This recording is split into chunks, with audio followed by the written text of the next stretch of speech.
are live as we're just about to get going with this match. You can see that absolutely nothing is set up on the stream, but we are here. We've been able to get going with this. We've got Jourdain against Henry on right now. And whilst we are keeping an eye on this, we are going to quietly be setting up the stream in the background. I hope everyone is well. We will get the stats up on screen as and when we can do that. But at the moment, we've got Jourdain in white shorts. We've got Henry in black shorts. And this match literally, or this fight literally just getting going. Jourdain is moving forwards. In the center, we've got Henry in there as well. Just throwing in a kick, outside leg kick there by Jourdain. Again, we've got Henry moving forwards. Let's go ESPN. This could be fun, you know. This is definitely one we don't want to take our eyes off. Kick coming back there by Henry. Jourdain is jabbing forward. Kick coming in. This is, I think, is this not our main event, actually, of the prelims? I feel like we've come to this quite quickly. Inside leg kick there by Henry. Henry again keeping the pressure on as we've got Jourdain on the outsides. Jourdain on the outside. He's getting backed up a little bit. Head kick coming in there. Henry doing a good job of just cutting down the cage, but Jourdain comes forwards. Couple of shots coming in. Henry in the middle. Yes, look at this. It's like we know what we're doing. Outside leg kick there by Jourdain. Henry right in front of him. He's really cut a lot of this cage off, you know. Kick coming in and Jourdain grabs the leg. Jourdain doing well at the moment. Oh, lovely quick hands. You can see that Jourdain has just got that slight advantage. Knee coming into the body. Another knee coming into the body there by Jourdain, and he chucks Henry over. And he's managed to get a guillotine applied. So, at the moment, Jourdain doing some really good work into the clinch. We've got some hammer fists coming in there by Jourdain. Henry just keeps going down as he's getting chucked around, but he grabs the leg of Jourdain. Jourdain goes down. Big right hand there by Henry. Jourdain is on his back. And he's over by the cage. Henry on top of Jourdain at the moment. I tell you what, this has been fireworks for the first 3 minutes. So we've had plenty of fireworks here. Right now, we've got Jourdain up against the side of the cage. Yeah, and he is trying to get back up to his feet. He has. Big knee coming in there. Big knee coming in. Jourdain has got Henry up against the fence. Knee coming into the body. They're over in a clinch. Henry trying to get Jourdain down. He grabs a hold of the head. Knee coming in by Jourdain. Lovely straight lefts. We got 1 minute 20 left to go. There's been so much activity here in this round. Jourdain is 4 significant strikes ahead. I think he's going to have that advantage. I think he's going to take this round. Nice little right hand to the body there by Henry. Kick coming in the other side there by Jourdain. He's trying to let the hands go upstairs. Henry goes back to the middle. Kick coming into the body there by Henry. Kick coming back there by Jourdain. Oh, God, that was a lovely left hand. Great left hand there by Jourdain. Tries to throw in a kick. Knee to the body. Jourdain gets driven back against the fence. Shot coming into the body there by Jourdain. Knee coming in there by Jourdain as well. Crowds are olaying away. We've got a good-looking card tonight. Looking forward to this. This should be fun. Takedown there by Jourdain. Or Henry, sorry, takes Jourdain down. 15 seconds left to go. So, at the moment, we got Jourdain down. He's trying to get over to the side of the cage. And he's looking for a guillotine on Henry, but he hasn't got it, and he's run out of time. End of the round. Yeah, that was pretty wild. I mean, I think Jourdain takes that round. But, God, so much going on in this fight. There we go. Hello, hello, hello. I hope that everyone is well. We're not too late, to be honest. Maybe we're a little bit later than we would have liked to have been. But, yeah, plenty going on today. It's a busy day today. So, I'm pleased we were able to get here. Bit surprised that this match is already on, to be honest. Matthew, hello. Hope you're doing well. Said doing double duty with WWE and now UFC. Yeah, love it. It's lovely to watch some wrestling earlier. Seems like there's lots of split opinions on how good that show was. I do think the card we've got for this UFC show looks good, though. You know that I like Thug Rose. I'm so excited to see Thug Rose. Brandon Moreno as well. I've had so much pizza, I have shifted the Grand Canyon, said James. Well, thank you, James. Thank you for the update. Okay, right now we've got outside leg kick there by Jourdain. He is going back against the fence. He's trying to let his hands go a little bit here. Yeah, and again, he really is good at letting his hands go. He's up against the fence, but good head movement there by Jourdain. Henry in the center. Jab coming in there by Jourdain. He's going back against the fence. He tries for an uppercut, but he misses with it. Outside leg kick there by Jourdain as Henry moves forward. Aaron has got it 10-9 Jourdain after that first round. Lovely. Some of these shots that are coming in by Jourdain are so good. Really like the look of that. Nice head movement there as he gets out the way. Kick coming in straight down the middle. It's quite frenetic. There's some really good movement in there by both fighters. Jourdain is using some good lateral movement. But they're into a clinch. And that's really good work by Henry. Henry has managed to get Jourdain down to his knees. And he's managed to take the back. And he's got the body lock in. So the body lock, the body triangle is in by Henry. This could be a problem for Jourdain, who's done some really good work in this match. But this is a bad situation to be in. Henry is really looking for that rear naked. He's really fighting, really working, seeing if he can get it. Yeah, Jourdain just cannot get him off of him at the moment. This is a real problem. He's trying to stretch him out here, Henry. Henry is absolutely all over him right now. Jourdain is not panicking. Yeah, they're shouting, keep adjusting, keep adjusting. Right now, we're over by the side of the fence. And Henry is on the back of Jourdain. He's been looking for a rear naked. He's got it on, but Jourdain has turned his head. So it's actually on the side of the head.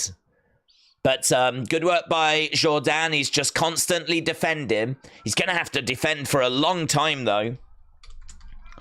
I mean, there's still 2 minutes 28 left on the clock in this round. Right now, he's on his back, though. He's done a really good job of not allowing that situation to get any worse. Nice guillotine applied there by Jourdain. Jourdain has applied a guillotine on Henry. Crowd are really excited by that, but nothing comes of it. Yeah, he tried to get like a guillotine applied, but nothing came of it, unfortunately. Shot coming in there by Jourdain. He's on his back. He's throwing in some elbows. The rules changed on this show. I'm sure they've been shouting about it. Right now, Henry is on the ground. He's got Jourdain down. He's absolutely all over him. It's Henry that's in the controlling position, but Jourdain again looks for that guillotine. So he's managed to grab a hold of the head. He's still on his back at the moment. That guillotine is still being applied. He's trying to get back up. That's excellent work by Jourdain. Jourdain's done so good to get back up to his feet, but Henry... Oh, Jourdain gets it. Jourdain got up to his feet. He managed to get the guillotine and he went down. I thought Henry had took him down, but I think what he actually did was he grabbed the guillotine, really cinched it in, and it is a win for Jourdain via guillotine in round 2. And that is our main event of these prelims done. So, yeah, he was down. He managed to get back up to his feet. I'd like to see that guillotine. I'd like to see how much it was cinched in. I mean, it looks good. He's really got it nicely applied. You see, he got back up to his feet, and then I thought that Henry had took him down. I actually think what happens is that Jourdain just got it in and, you know, went down to the ground to really get that extra leverage. It's a good win, that. It's a good win. Hasib, shout out to you, my friend. Did I enjoy Crown Jewel? I thought it was fairly average. I didn't not enjoy it. But I can't say that it was, I can't say it was anything special. But Days, you calm down after your temper tantrum, said Kian. I couldn't stop laughing at you raging. I just finished watching Unseen. It's a good card tonight, said Kian. Kian, shout out to you, my friends. I don't know what you mean about a temper tantrum, mate. I am always the consummate professional. So, I can't see any reason why I would get upset with you guys, because it's all love in this community, so, you know. I took Jourdain, said bonkers. A. Jobson said called it. I'm already prepping my butthole with clenching exercises, James. Oh, is James approaching your butthole or something, William? What's that for? I'm already prepping my butthole with clenching exercises, James. Oh. Is James doing one of his specials? Lovely. Well, I don't know what you lot are up to in the chat. Seems like you're making your own entertainment. So we'll leave William and James to whatever it is they're engaging in. But here we go. It's a win for Jourdain. Well done. Charles Jourdain getting the victory. Stephen said, how are you doing tonight? I'm good, thank you. I am good. I'm actually feeling quite alert, quite awake. I did wonder after, because we did a 7.5 hour WWE stream. I've just done an Unseen. I've just done a review. I've just put up some reactions. We did, like, you know, get here to this stream, but it took a little bit longer than I wanted. But, yeah, honestly, all things considered, I'm feeling quite good. I'm really looking forward to this card, actually. I love Thug Rose, so, like, there was no way I wanted to, like, you know, there's no way I wasn't going to watch this show, so. Euro said, sadly, I slept on Crown Jewel today. I saw the results. I'm tempted to watch it after this, said Euro G. Crown Jewel wasn't beep, but it wasn't mind-blowing either. Yeah, that's how I feel. I think if you watched it, you got something from it. I think if you missed it, I think you can easily just sort of skim through and find the key moments, you know. So, yeah. Stephen said, I just watched Unseen. Thank you, Stephen. I thought the Unseen was pretty good. I thought there was quite a few bits in there today. I mean, the good thing is I was keeping those folders topped up as the show was happening, so it kind of meant that we were on top of things, you know. It meant we didn't have to wait too long after the show ended to do it, so that was kind of cool. I am going to take audio from Days doing UFC and I'm going to apply it to watching porn, says William. Oh, well, I'd like to see that video. Are we going on to Zahabi? Are we going on to Zahabi now? Oh, yeah, we are. Okay. I thought this match had already happened. So, Zahabi, Pedro Munhoz. So, Zahabi, 5-2. He's actually won his last 4. He doesn't take unnecessary risks. He uses his jab well. He uses that to, like, set everything up. There's not much wear and tear on him. I've got Zahabi winning this. His only finish, the only time he was finished was 7 years ago. So he's really hard to put away. Pedro Munhoz is 38. He's lost his last 2. His volume's decent. He's a little bit slow. He can be hyper-aggressive. He's a Brazilian Jiu-Jitsu black belt, but he doesn't really rely on it that much.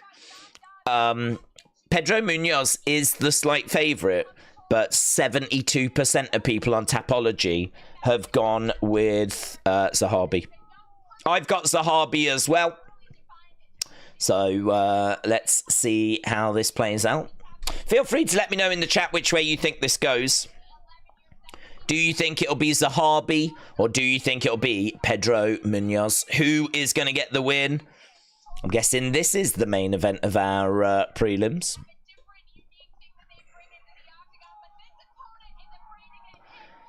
So here we go, making the way down. Pedro Munhoz is the first one to make his way down.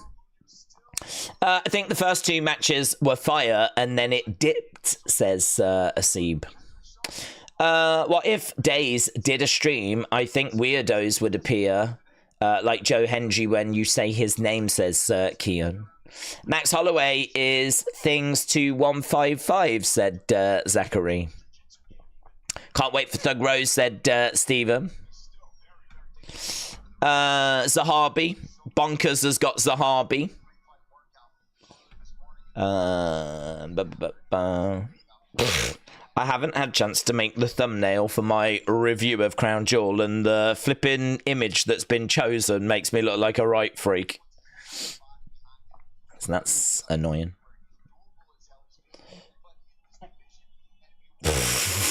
Guys, I look so flipping cute in the thumbnail. Can I show it? Look at this. Look at the image it's chosen for me. I haven't chosen that. It's chosen that for me. I'm all like really cute. Oh my god, I am so cute. I am so cute in this thumbnail. I might never change this. Never change. Right, here's Zahabi making his way down. How's everyone doing, said Kian. Kian, shout out to you. Bonkers has got Zahabi by decision. Munhoz for sure, says Mats. Say his name, he appears, says Cold Edits. Right, we've got Zahabi making his way down. As we said, I think this is the main event of our prelims. Zahabi from Canada. It's worth mentioning we're in Edmonton here, so we are in Canada as well. Frank said you are a right freak, though, Days. That is true. That is true. 5th longest active win streak in the UFC bantamweight division. 3rd highest significant strike defense in the bantamweight history. 71%. And here we go, Zahabi stepping inside the cage. I feel like I need to let people know that we're actually live, so because a lot of people might not know that we're live. Have I got a tweet out? I hope I do. Days, you look adorable. Thank you, my friend. I thought that as well. I thought that, you know.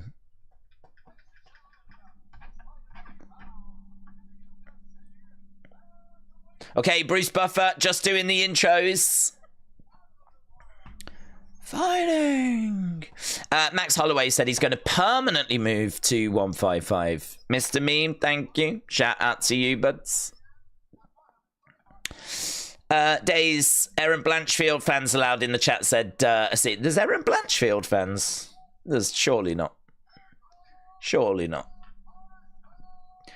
Nah, I can't imagine there's any Blanchfield fans over Thug Rose fans today. There might be Blanchfield fans, but there won't be any today.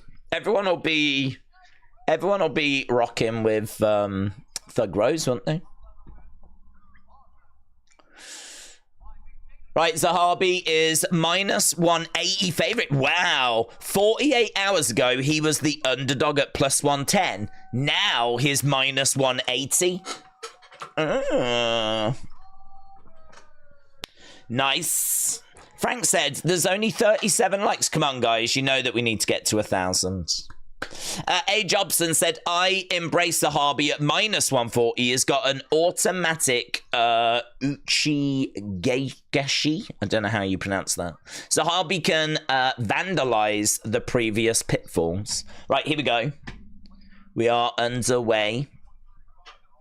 Okay, so we've got Pedro Munhoz in black. We got Zahabi in red on the outside.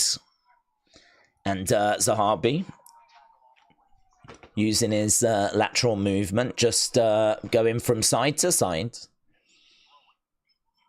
And there's quite a distance between these two at the moment, as Zahabi kind of enters into range, enters into the middle. Pedro Munhoz bouncing round, takes a few steps back. But neither fighter is engaged with the other at this stage.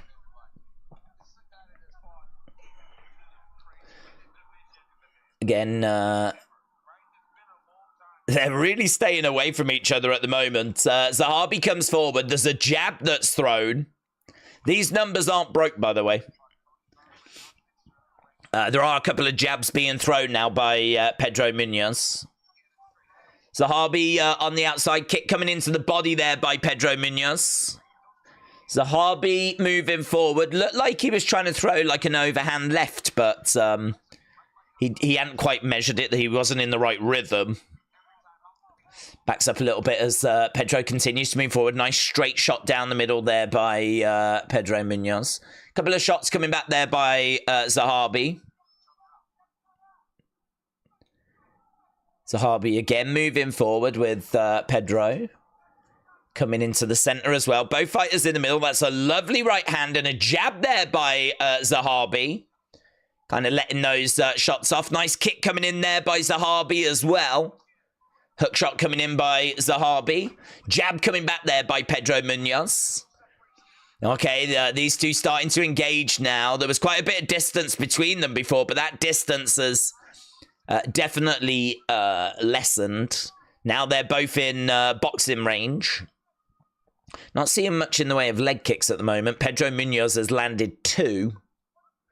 Nothing coming in from Zahabi. Nice head movement there by Zahabi. Outside leg kick there by Pedro Munhoz. Couple of left jabs by Pedro Munhoz, who edges forwards. Zahabi. Again, it's there's a bit of feinting going on. That was nice. Kick came in by Pedro Munhoz. That was the invitation that Zahabi was looking for. And he just got a couple of shots off there. Very close fight this at the moment. Very close fight. So Zahabi. Kick coming in. He's on the outside. We got Munhoz again, just driving Zahabi back a little bit. Nice jab and hook shot coming in. And he circles round. Kick coming in there by Pedro Munhoz. Snacksy, shout out to you, buds. Bonkers said, were all Thug Rose fans goods? Goods, that is how it should be. So I'll be backing up jab by Pedro Munhoz.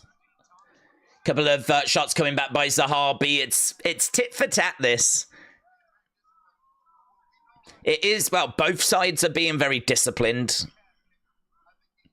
Oh, lovely little shot into the body there by Zahabi. Jab coming back there by Pedro Munhoz. And again, a couple of shots coming back by Zahabi. Nice jab there by Zahabi. Pedro Munhoz continuing to move forwards. Couple of shots there by Zahabi. Outside leg kick. Just as he threw that, Pedro Munhoz, Zahabi tried to grab a hold of it, but he couldn't quite get it. And he did really well to kind of exit out of there. Did a good job to not get too caught up in stuff. Looks like the feed has kind of gone down. We've actually got a TNT Sports graphic. I don't know if you've got any issues in America, but right now we've just got a TNT Sports graphic, so we don't actually have visibility on the fight. We're back. We're back. Kick coming in there by Zahabi. Zahabi slowly outpointing, said A. Jobson. Yeah, it's a good point. We're up to difference of 6 significant strikes at the moment. With the vast majority going to the head. A shot coming back there by Pedro Munhoz as Zahabi backing up. That's a big overhand right as they both go back to their corners. I got a YouTube notification, said Peter. Peter, shout out to you, my friends. TNT Sports. It's on TNT Sports here in the UK.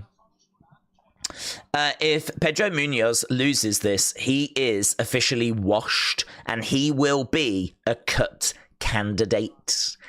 He's lost his last 2, hasn't he? I did just read that, didn't I?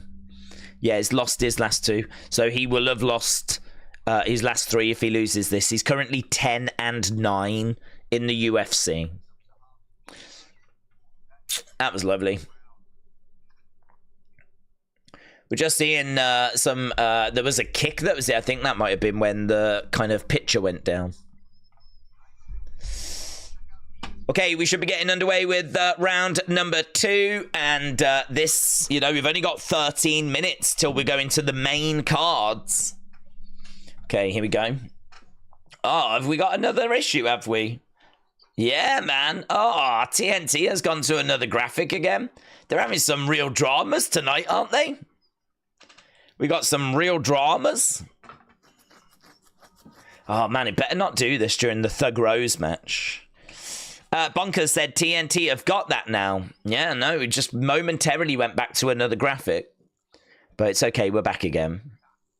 Yeah, thankfully, it's nothing to do with my TV. It's like an issue with the actual feed to TNT. Jab coming in there by Pedro Munhoz. Zahabi. Kick coming in there by Munhoz. Lovely. Oh, little sequence there, little combo. Oh, man, big hook shot. Left hook shot there by Zahabi. Tries a big overhand right, you know. Big overhand right. Jab. Lovely. A lot of what Zahabi throws looks really moody. He's backing up a little bit. Pedro Munhoz with a kick to the body. Jab straight down the middle. Both of these guys are throwing with some pretty bad intentions. The problem is that Munhoz is missing so much. He's only landed 16 of 87 shots to the head. His accuracy is atrocious. 16 out of 90. Whereas Zahabi has landed 27 out of 62. So he really is getting a lot more success going up top to the head. Right now, backing up as Pedro Munhoz is continuing to move forward. Jab coming in there by Munhoz. Zahabi backing away. Yeah, it is back now, thank God. Again, backing up a little bit. Crowds making some noise. Now they're apologizing for the poor sound quality. Because now we've got poor sound. Oh, my God. Lovely little flurry of shots there by Zahabi. Love that overhand right. Doesn't really get much reward for it, but a kick to the body as well. Kick coming back there by Pedro Munhoz. Jab coming in there by Munhoz. 1-2 straight down the middle.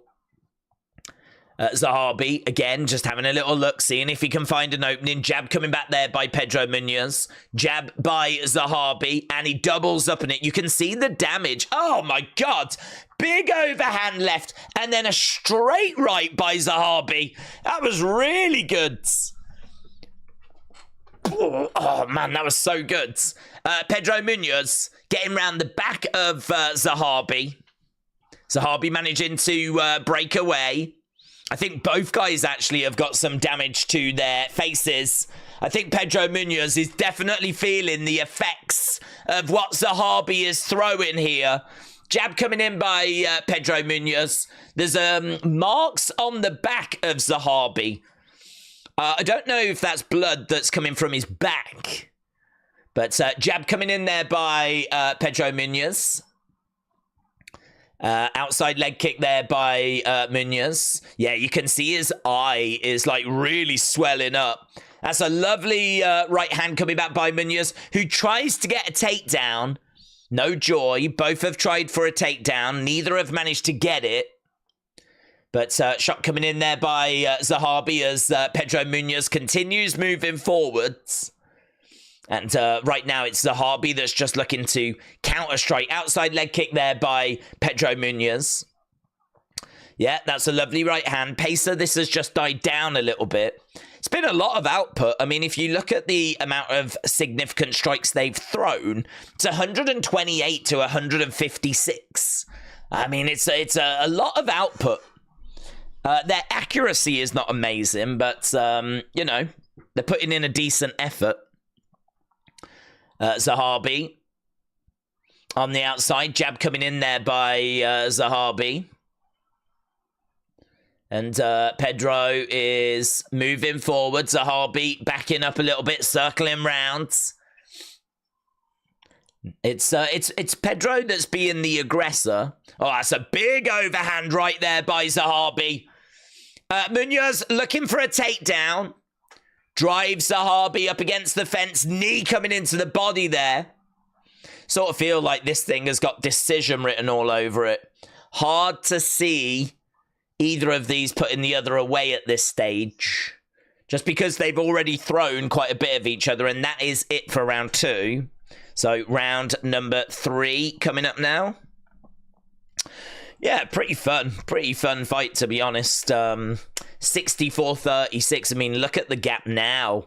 That gap was relatively close towards the end of the first round. Now, I mean, it's an absolute chasm, isn't it? There's like a near 30 significant strike difference between Zahabi and Pedro Munhoz. Did you know someone called P. Dawson? I met him today, said Mr. Ethan, Southampton, till I die, Arsenal second. You might have to narrow that down for me.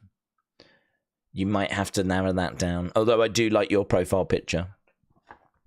Are you sure it wasn't P. Diddy, Mr. Ethan, Southampton, till I die, Arsenal second? Was it P. Diddy? Did you meet P. Diddy? Was it at a party? Do you need to talk about it? James said, to be honest, you don't need sound to enjoy UFC. No, I don't need pictures either. Right, we are underway. We've got Zahabi moving around again on the outside, staying on the outsides, throwing in a right hand there, covering up. As I think Pedro Munhoz knows that he needs to find a finish. So he's really moving forward with a lot more aggression now. Swinging bigger. Seeing if he can cause any problems. Land something monstrous. Putting the pressure on Zahabi. Zahabi covering up. Ryan has got it 2018 for Zahabi.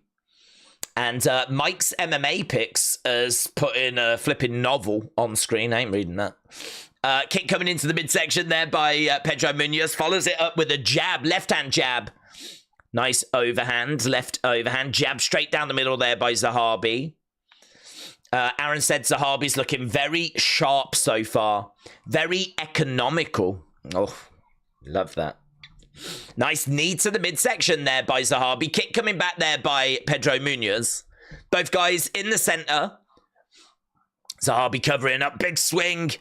And a miss that time by Zahabi. I wouldn't be shocked if the arms are feeling a little bit heavy here. This has been quite a workout. Some of these shots are really heavy as well. That's a lovely right hand there by Zahabi. Hook shot coming in there by Zahabi. There's a right hand. Goes onto the guard by Pedro Munhoz. Jab coming in there by Zahabi. Oh, man, these two swinging away at each other. It's really fun stuff, this, you know. They're just standing in front of each other. Just seeing what they can throw, what they can get through. Jabs, hooks, big overhands, whatever it is they can throw. You can see the damage on the faces as well. Look at the swelling on the face of Pedro Munhoz. Lovely jab there by Zahabi. Snaps Pedro Munhoz's head back. Pedro has got a real problem here. He's only got 2 minutes 40 to find a finish. And at the moment, it doesn't feel like that finish is coming. So right now, Pedro right in front of Zahabi. Jab coming back there by Zahabi. Nice right hand. Zahabi is backing up a little bit as Pedro continues moving forwards. Little hook shot coming in there by Pedro. 1-2. Zahabi's just going to have to be careful that he doesn't get overwhelmed here. Oh my God! Lovely straight shot there by Zahabi. Lovely, and some big swinging hooks coming back by Pedro Munhoz. We got 2 minutes left of this round. Round number 3, significant strikes. It is all Pedro Munhoz. He's got a decent advantage in this round of about 14, but it's not going to be enough to give him the win. Or at least I don't think so. I'm pretty sure that Zahabi took the first 2 rounds. Pedro back in the middle, throws the right hand. Mr. Bombastic, shout out to you, buds. Again, oh, lovely bang, bang, bang. Shots coming in there by Pedro Munhoz. Kick coming in as well. Both fighters standing in the center of the octagon. Looking for a takedown there, Pedro Munhoz. As Zahabi grabs a hold of his head. Jab coming in there by Zahabi. Some big hook shots coming back there by Pedro. Couple of jabs. Good work there by Pedro. Zahabi goes back. He's backing away a little bit as Pedro has got blood coming down the side of his face, you know. Blood coming down the side of his face. 1-2. Oh, he really caught Pedro. He really caught him. Pedro actually went down, like sort of, didn't get knocked down, but I think like it really took it out of him. And he's right back up and he's throwing. There's only 29 seconds left to go. Yeah, I think he was looking at the clock there. I think Pedro knows that this might be a bit of a lost cause. But he was having a look to see how long was left. Jabs coming in. Moving forward by Pedro. 10 seconds left to go. Jab again there by Pedro. Clock counting down. We just got 4 seconds left to go. Looking for the takedown. No joy. And there we go. Which way do you think that's gone? Surely that's going to be Zahabi. Frank, shout out to you, my friends.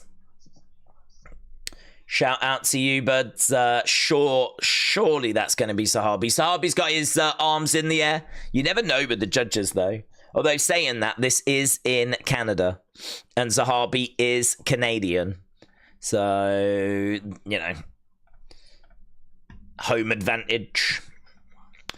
Fight of the night, said A. Jobson. Certainly the best fight I've seen. Cold edits. Shout out to you, my friend. Appreciate the kind words. Yeah, that was really fun. Really fun fight. Yeah, lovely. Look at that.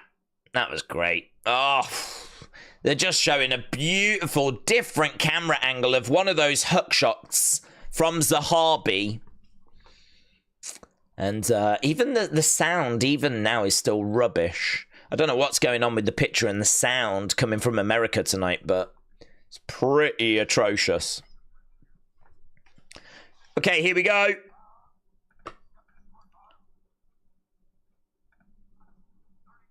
$30-27. 29-28. Decision. Zahabi gets it. 30-27, 29-28, 29-28. So all three judges give it to Zahabi.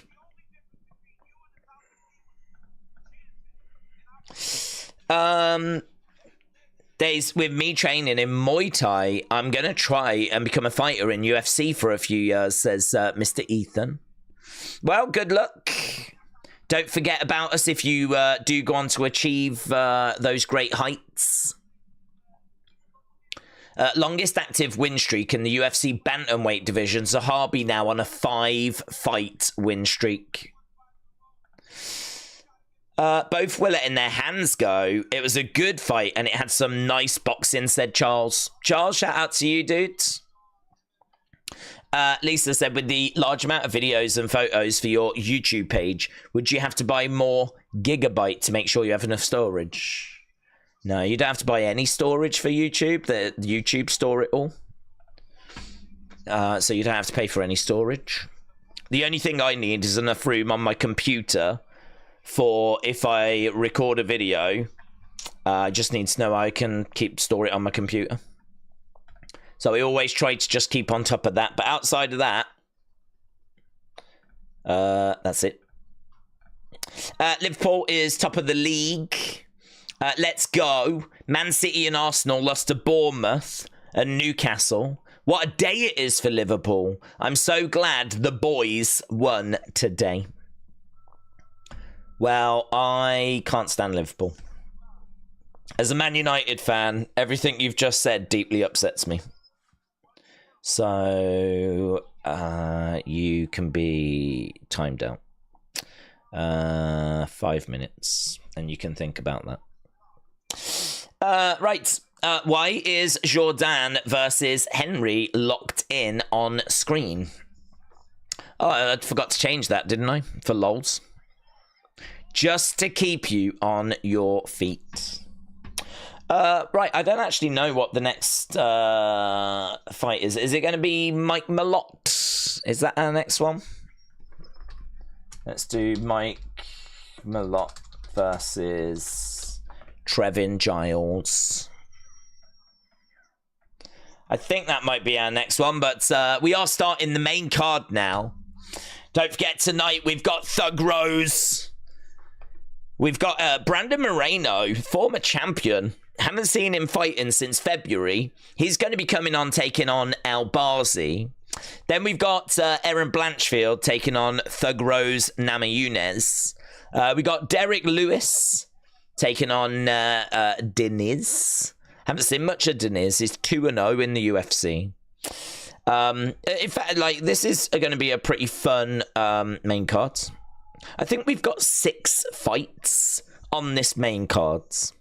So, yeah, it should be pretty fun. I think it's Mike Malott against Trevin Giles that's up next. Days, England beat West Indies in the one-dayer. That's good news. That's good news. I'll take that. Mr. Ethan said, my first fight, I'm going to have Wrestling Days inspired me on my shorts. Yes. Just a massive face of me on your shorts. We'll just leave it at that. We're back. Yes. Mystery Deck said data brokers sell clouds. I don't even know what that means. A. Jobson said party time. Party time.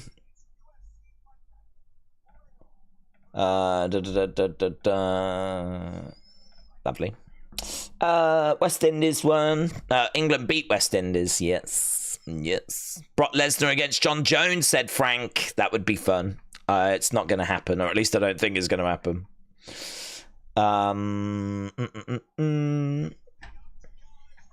Here we are. We are in Edmonton, Alberta, Canada.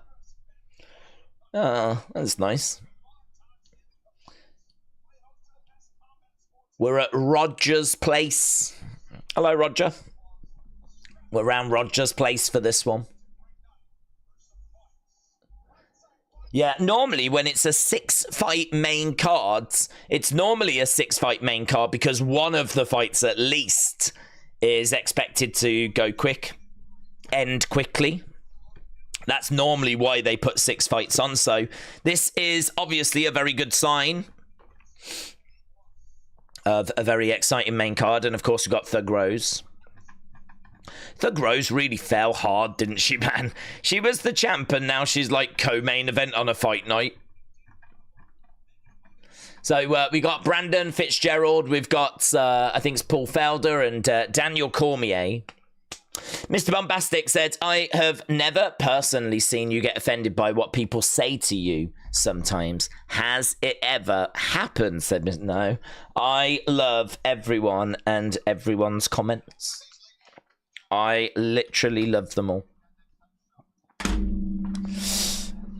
Lisa said, have you ever gotten or wanted to be in an MMA fight?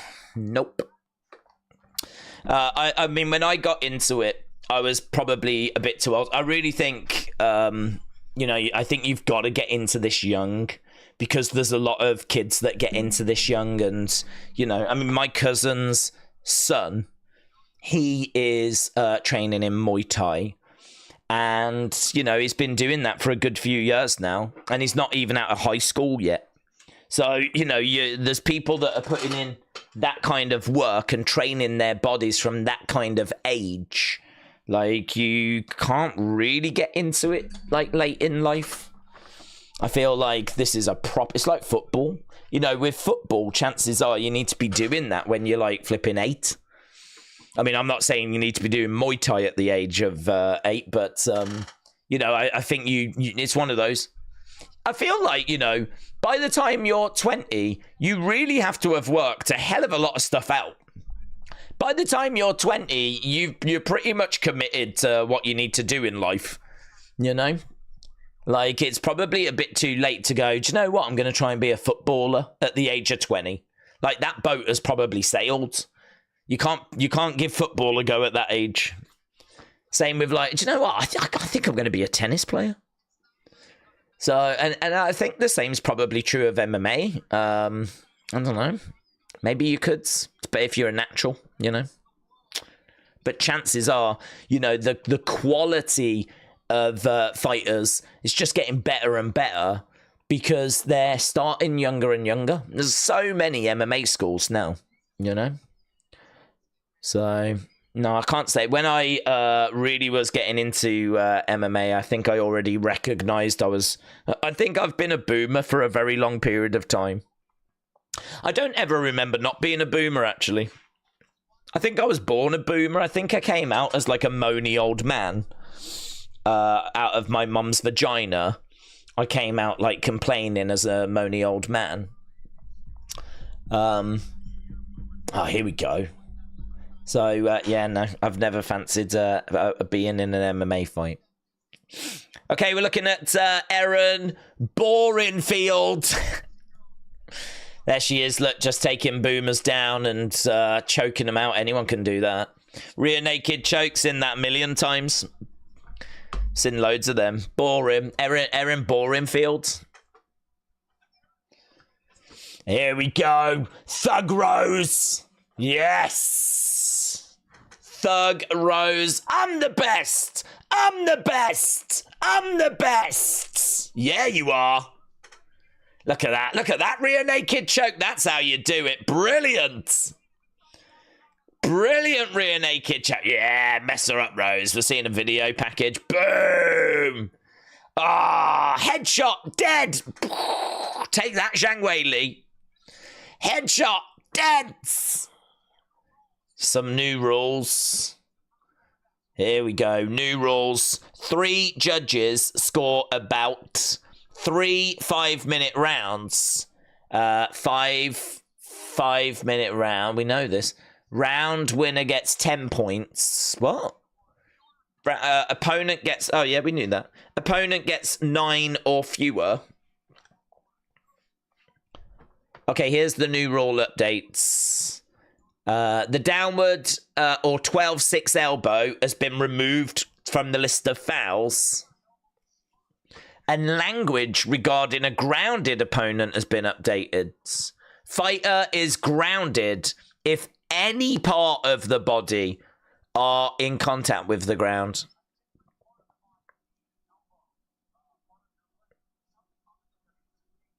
So a couple of updates. Days, me and you would be an easy fight, said Mr. Ethan Southampton. Well, don't put yourself down, dudes. You know, you're training, and who knows if we ever met up, you might do a little bit better than you expect, Mr. Ethan. So don't put yourself down, my friend. Kim Strain said, as I'm the 100th like, do I win a prize? Do you really think I'm going to give out a prize because someone became the 100th like? Do I look like a clown to you? Huh? Do I look like someone that, like, you know, spends my time juggling and just not taking life seriously? That must be what you see when you see me. You must see someone that doesn't take life seriously if you think I'm giving out prizes for 100th like. I'm sorry, do I look 8? Does this look like my first YouTube video where I give out prizes for 100 likes?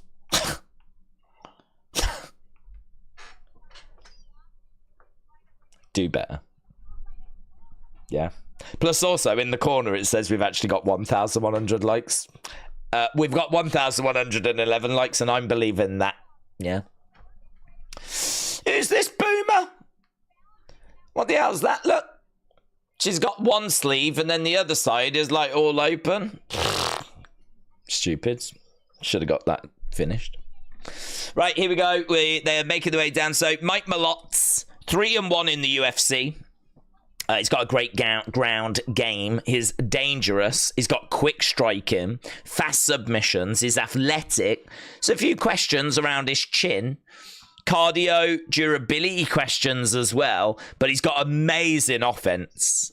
So I definitely am looking at Mike Malott here. He is Canadian as well. Minus 270 favourite. He's taking on Trevin Giles. 7-6 in the UFC. He's lost his last 2. Tends to fall apart quite easily. He's got a great jab. Jiu-jitsu. He can grapple. Can his chin hold out? So I think the story here is that Mike Malott is the person that they really want to take that next step forwards. And it does feel like they're feeding him Trevin Giles here. So I think Mike Malott gets the victory. Right.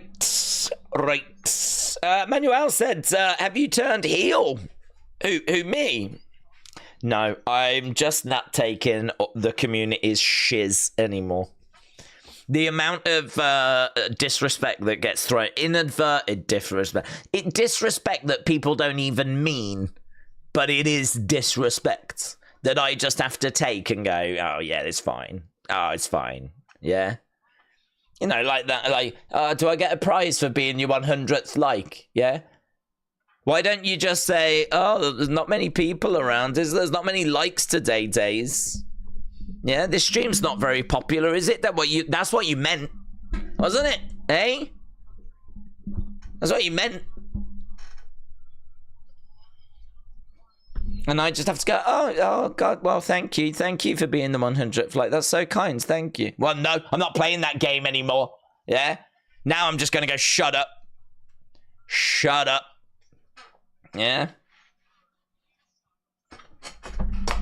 It's a new regime. It's a new day. This is how we work now. What about the 1,112th? Like said Rave Spring. Oh, yeah. We'll definitely give out a prize for that. Yeah, of course. I'm 102, said Anna. We've only added 2. We've only added 2 since that rant. Oh, my God. Kim Shane said, I thought you was like the new Doink. I was being sarcastic. Kim Shane's shout out to you. You can't turn heel when you're a heel already. That is so true. That is so true. If you're already a douchebag, how can you become a douchebag? Do you know what I mean? It's very good. Right. Cold Edit said Days is so serious. Yeah. I like to say things that I really mean and then disguise them as jokes. Because what that allows me to do is it allows me to vent and get it off my chest. But as long as I go, I'm only joking, afterwards, then everyone's like, oh, what a card. What a card. But actually, it allows me to say very real things, you know? Like, William Hensey, you're a pervert and you are just endlessly irritating. Only joking! And everyone goes, oh, God, what's he like? But actually, it's a great way of getting it off the chest, you know? Any idea what the approximate most likes you've had during an event? I think it is 100, actually, Mr. Bombastic, yeah. So actually, I think this is a record-breaking stream. So I just want to thank everyone for that. I just want to thank everyone for all the support. No, honestly, I don't know. I don't know. I know that we've done over 2,000. The most views we've ever had is over 1 million. That is for a stream which isn't live on the channel anymore. I put it to private because it was from 2018. It was Conor against Khabib. And you can hear the TV. And the way that UFC have cracked down on copyright, I'm really worried that if I kept it public, it would be an issue. So yeah, 2018. That I think is still the record. Although there was one the other year that got to around 900 something thousand. I'm not sure what the likes were on that. So if we could beat that today, that would be awesome. If we could beat that today, so you know. I'm playing my part. Mike Malott is in there. Cold Edit said, Days, am I your favourite? No, Cold Edits, I find you endlessly irritating. Only joking. Do you see? It's so good. It's quite therapeutic for me. Right. We should be underway with this. William's like, I knew it. Nah, I'm only joking, buds. I'm only joking. Right, here we go.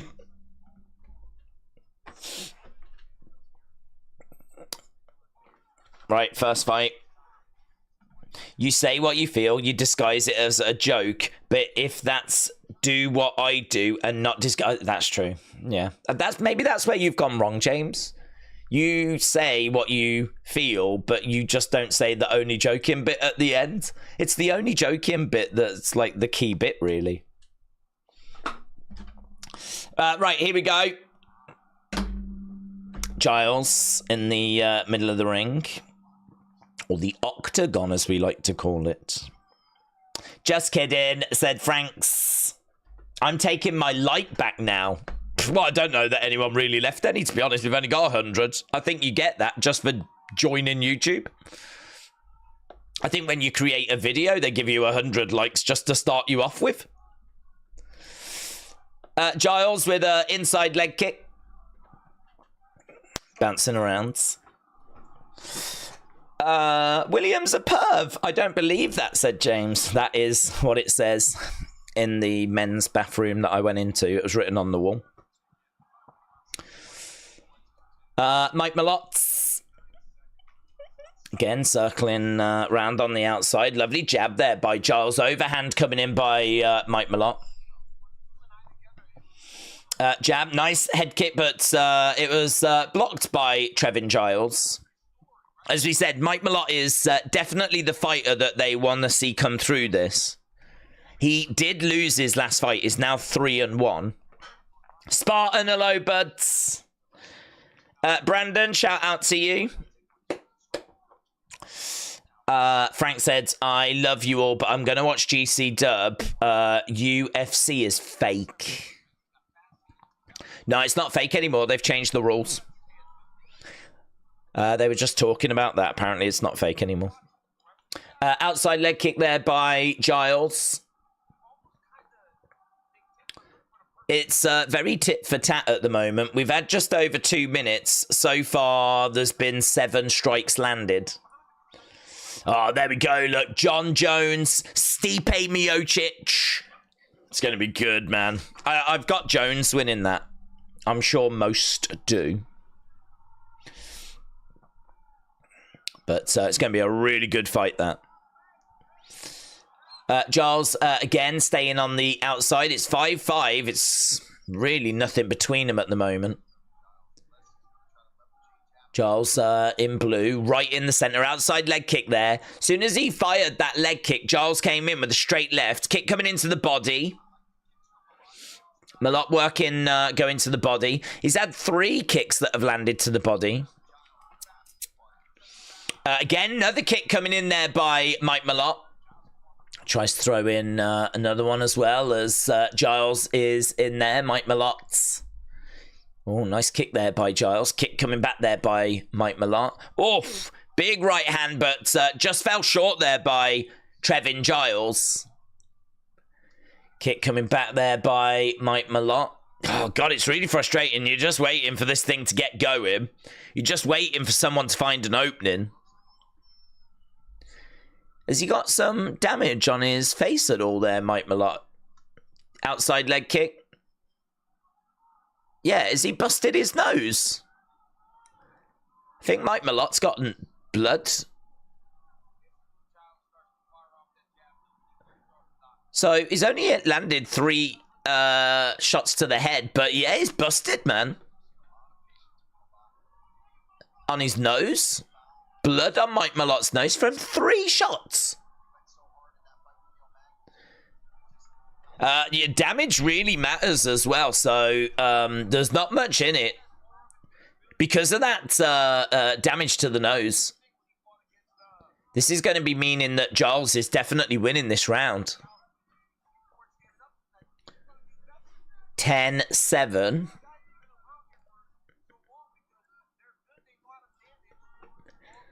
Mike Malott, again, just really struggling to get going here. Very disciplined, this from Giles, you know. Bouncing around Mike Malott. Oh, lovely little sequence of shots there by Mike Malott, but he really couldn't land many of them.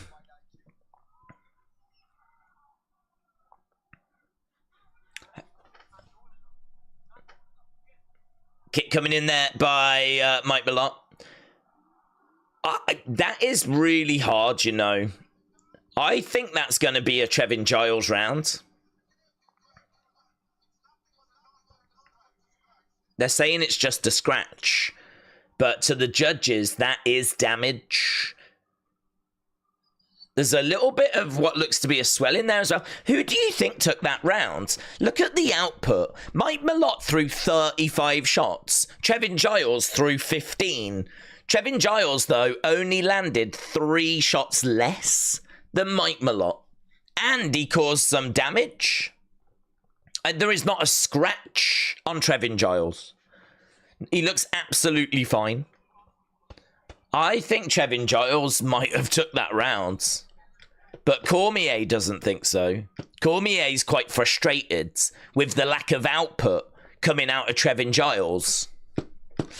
A. Jobson said, I am going with Mike Malott at minus 320. He has a radical armpit slam. And a bodacious ground and pound. Right, here we go. Look, Giles coming out round number 2, and we've got some heavy shots coming in. He came out straight out of the gates. But Mike Malott has been able to compose himself. Giles continuing to move forwards. But kick coming back there by Mike Malott. So, yeah, they're really complaining about the output of Trevin Giles. There seems to be some real frustration about the lack of output coming out of Trevin Giles, which I can totally understand. I can totally understand that. Kick coming in there by Mike Malott, but did he do enough to take that first round? Again, we got Mike Malott circling round on the outsides. Kick coming into the body by Mike Malott. Leg kicks. Mike Malott has had 10 leg kicks. Again, shot coming in. Malott has got to let his hands go, said Charles. I've seen Malott put together some really good combos. Well, he's definitely the aggressor. He's definitely the one that's got more volume going. The problem that he's had is that he's just not been landing it. I mean, 17 out of 47 is not brilliant. Again, moving forward, Giles putting the pressure on Mike Malott. Oh, God, big shots coming in there by Giles.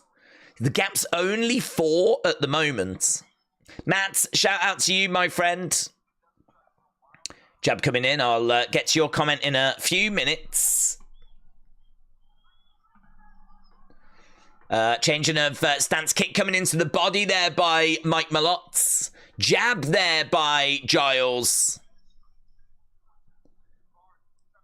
Trevin Giles standing right in front of Mike Malott. Head kick coming in, but just misses. No joy. No joy at the moment. Mike Malott has thrown 53, landed 21. Trevin Giles has thrown 35, landed 15. We are past the halfway points.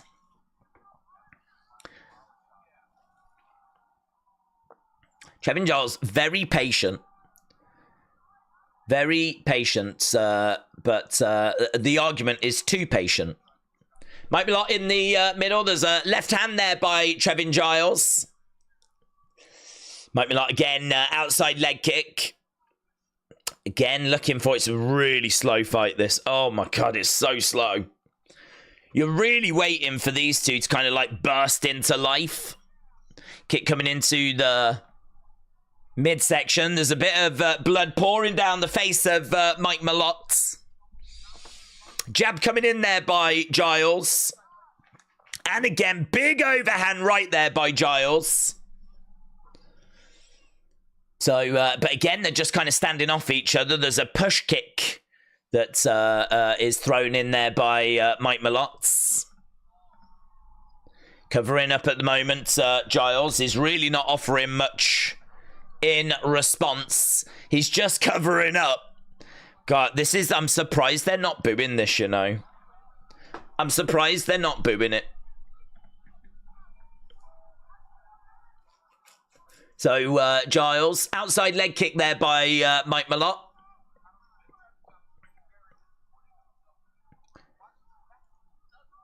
Cormier said Giles is going to be really disappointed with himself when he watches this back. He just does not throw enough.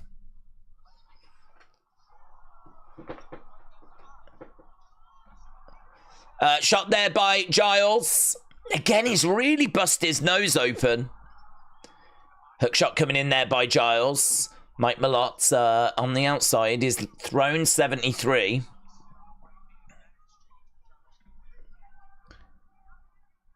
Backing up a little bit. Mike Malott keeping the pressure on. 15 seconds to go. Anyone know when the last 3 fights start? My phone is near dead and I want to put it on charge.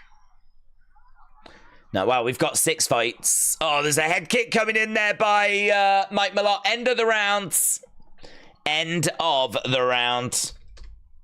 That was really... For large parts of that round, it was really dull. It was really dull.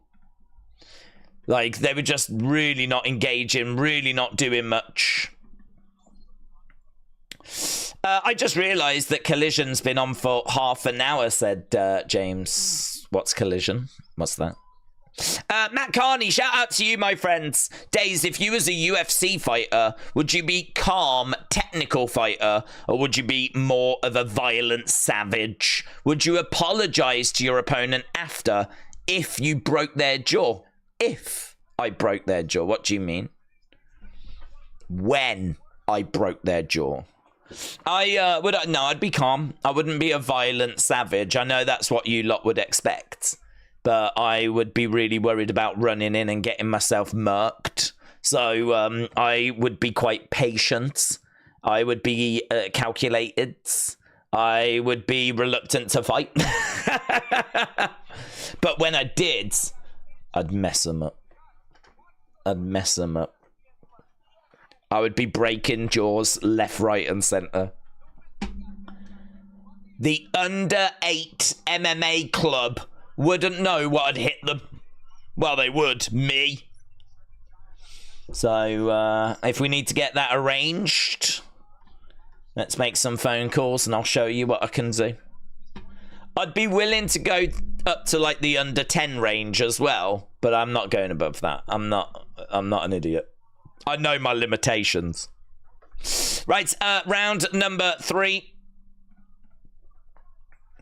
Right, 2018 for Malott. It seems like everyone's got 2018 for Malott. I don't know, man. I think there's an argument that he did win that first round. I think there's an argument for it.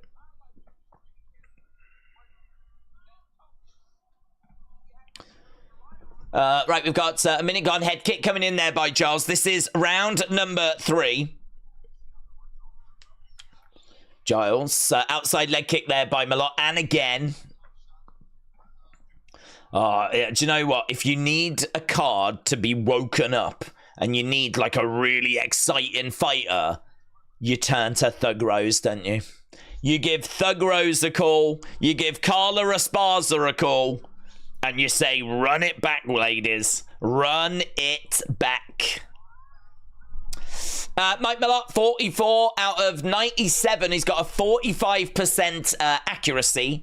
24 out of 61. Giles moving forwards. Still got damage on the nose for Mike Malott, you know. Kick coming in there by Mike Malott. Outside leg kick there by Mike Malott. Giles just edging forward. Jab coming in there by Giles. Oh, where's the clock gone? Oh my god. What happened to the flipping clock? Where's the clock gone? What, we just don't have a clock now?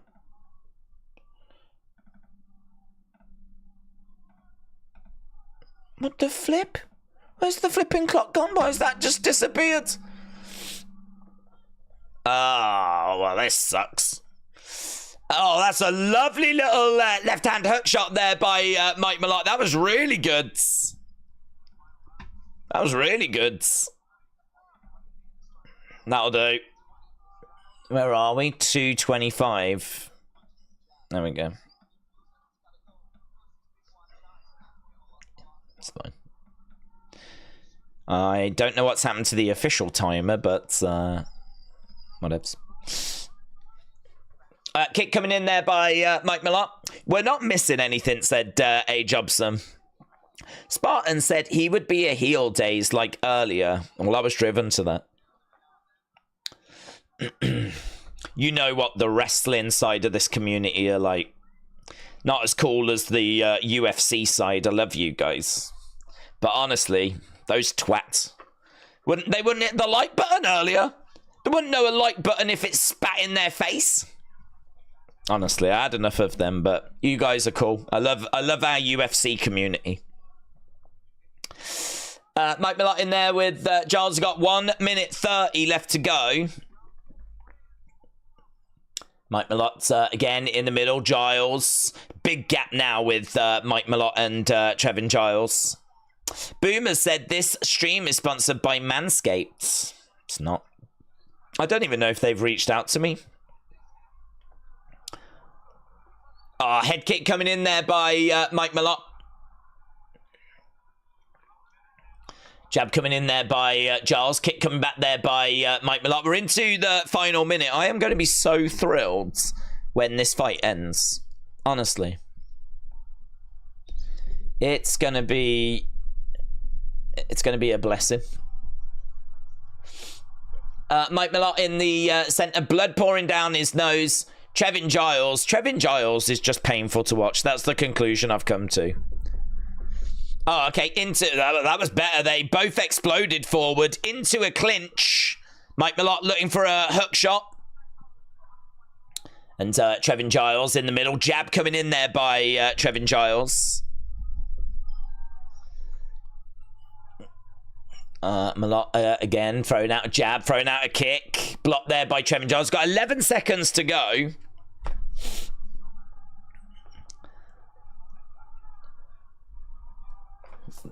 Kick coming back there by Malott. And there we go. End of the rounds. End of the rounds. Thank flipping God. Well, there we go. Peter said, today's the day we change our clocks back to standard time. Oh, do you? That's interesting. That's actually really useful information. So does that mean that the gap between us now is back to being 5 hours? Because we changed our clocks, I think it was last weekend or something. Oh, God, it's confusing, isn't it? And it really affects what time I have to set streams up and everything. So that's interesting. Kim Shane said the curse of Metal Mama has hit Days. She warned you earlier that the boomer curse had hit. Well, it certainly hit her. She couldn't even figure out how to put chats in the chat. She couldn't even comment. That was the level of incompetence we were having to deal with. Right. Well, it's done. It is done.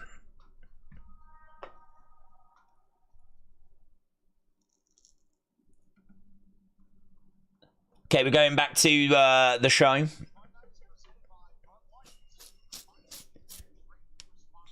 Bud Light is sponsoring it. Is Bud Light back to being popular again in America? How are people feeling about Bud Light now? Has it got past its controversy?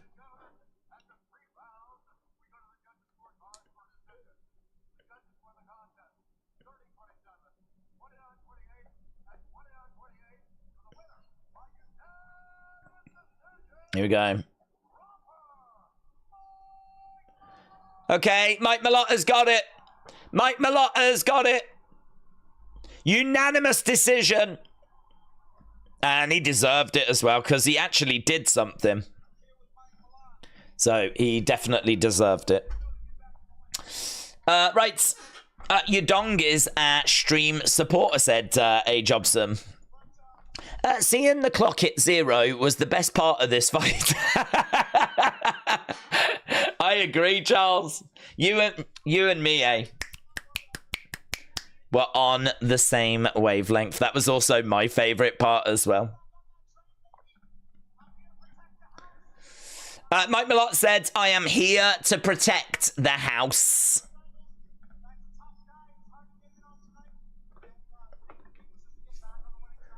The name of the game was just to get back on the winning track. I only drink Modelo, said Corgus. No Bud Light, said Peter. Bud Light tastes like beep, said Sonny. So are people saying that Bud Light's not back? Bud Light is still on the out, is it? Surprised that UFC still has Bud as a sponsor. Hey, Bud Light, they probably need this UFC as a sponsor. Plus also, UFC will just have anything as a sponsor if they give them money. Do you know what I mean?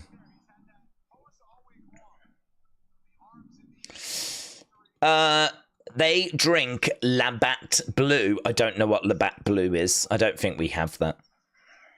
The controversy is still present. Oh, man, it's been so long. It must have bounced back by now. Are you sure you're not all secretly drinking Bud Light, but you're just telling your friends that you don't? Right, we are waiting for the next one.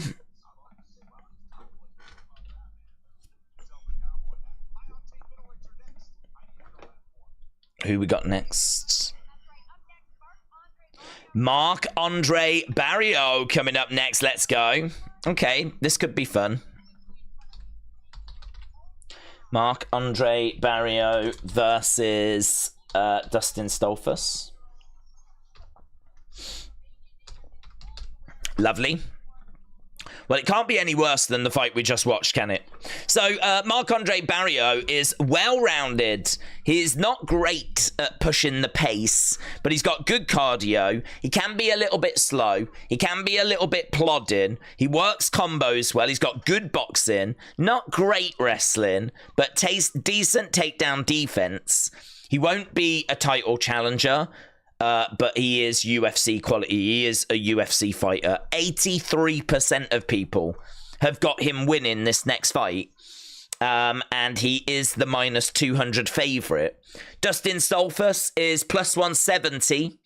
He is a good wrestler. He's strong. He's a Brazilian Jiu-Jitsu black belt. He's got good overhands. He will likely slow after a pretty good looking start. So I think Stolfus is going to look good in the first round, but he will slow down. I think Marc-Andre Barrio will then take over. And I don't know. I mean, this one should be fun, should be good, should have more activity than that first fight.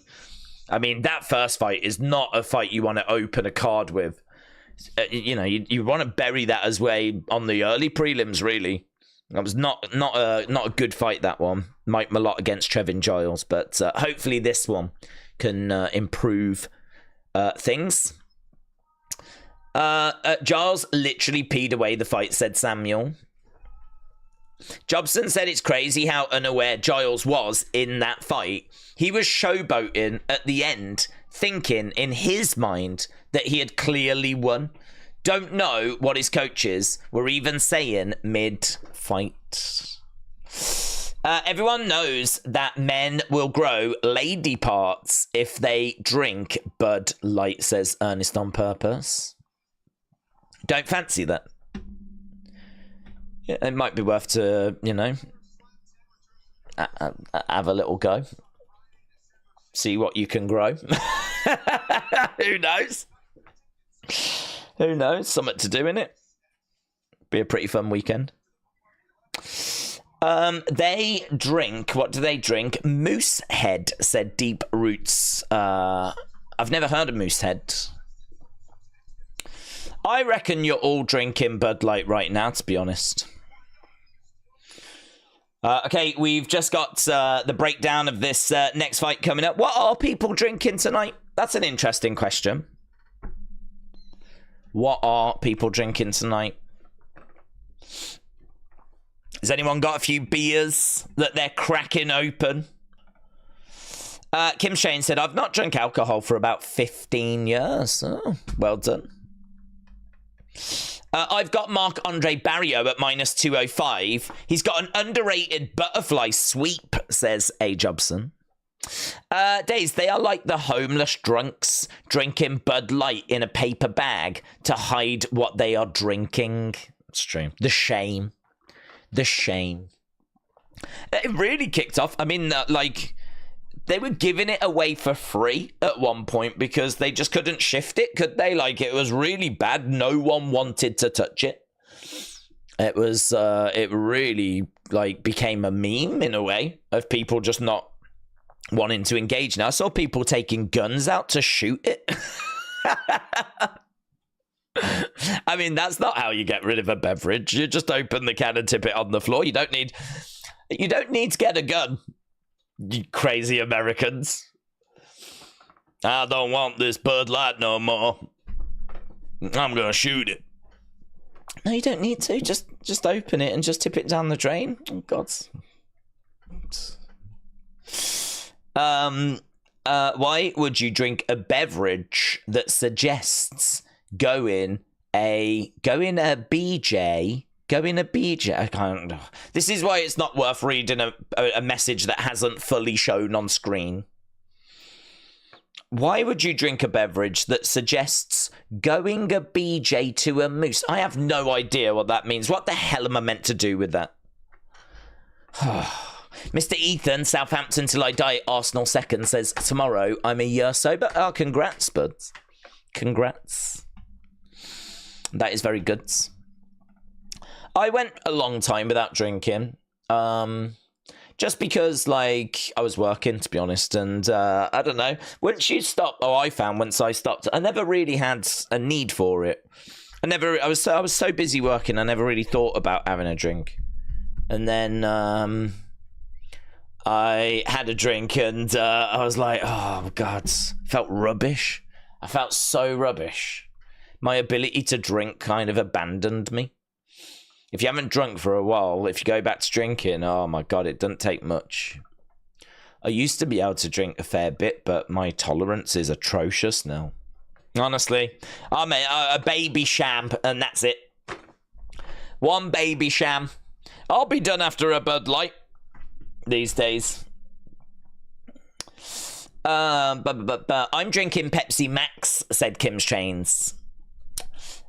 Beer Me Moose Head is a Canadian beer, said Deep Roots. A Moose Head is a Canadian beer. Oh, I've never heard of it.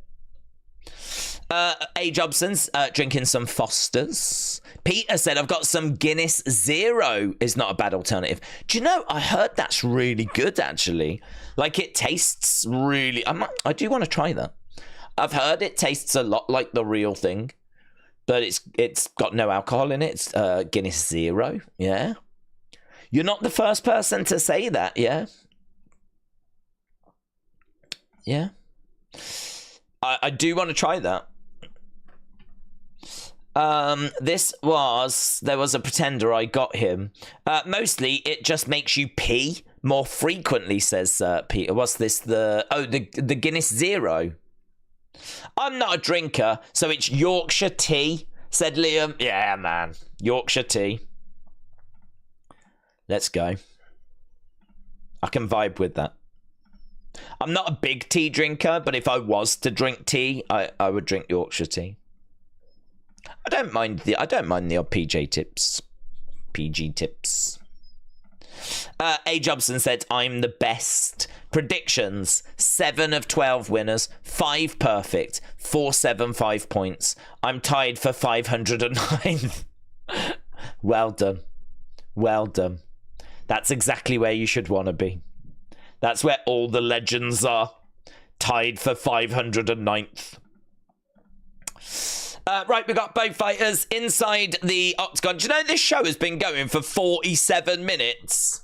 And honestly, it's been so dull so far.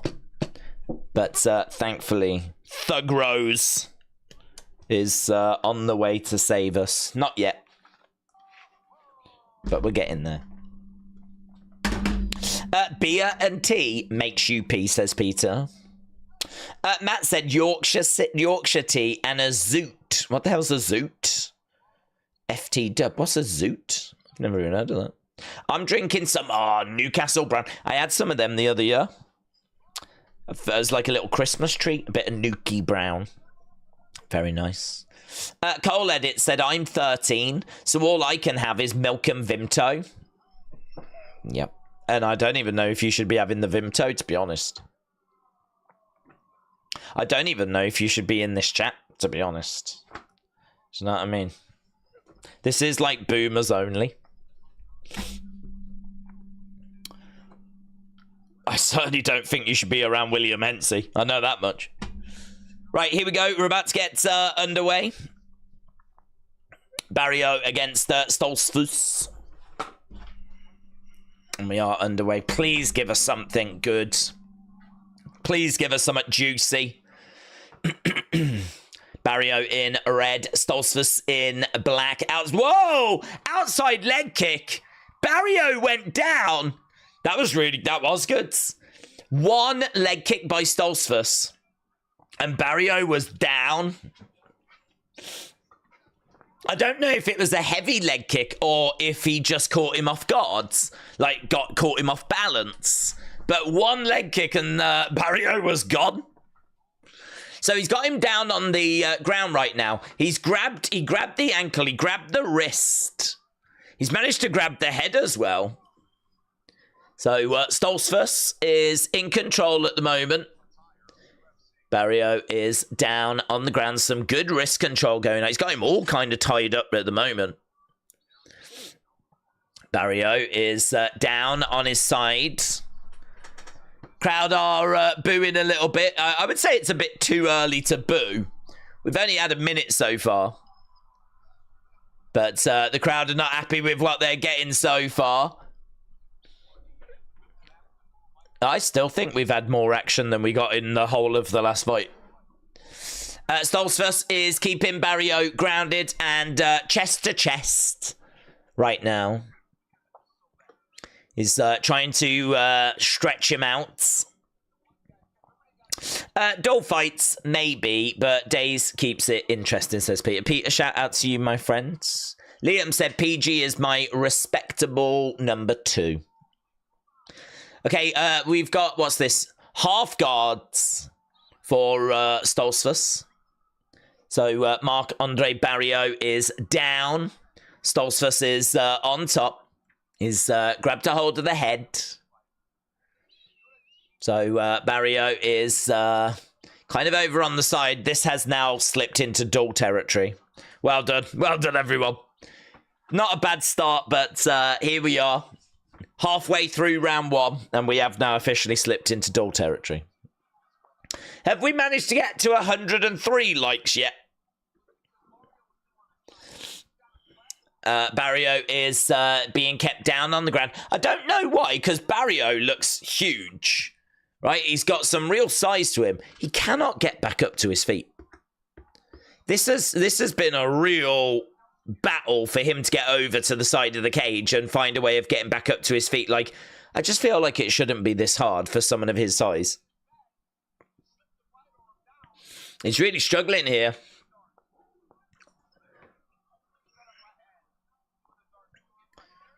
Is that a DAS that he's got applied?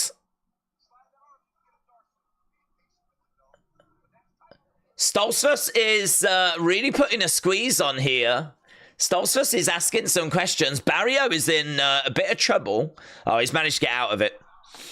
He's managed to get out of it. He's down on his back. We're over by the side of the cage. Stoltzfus is on top of Marc-Andre Barrio.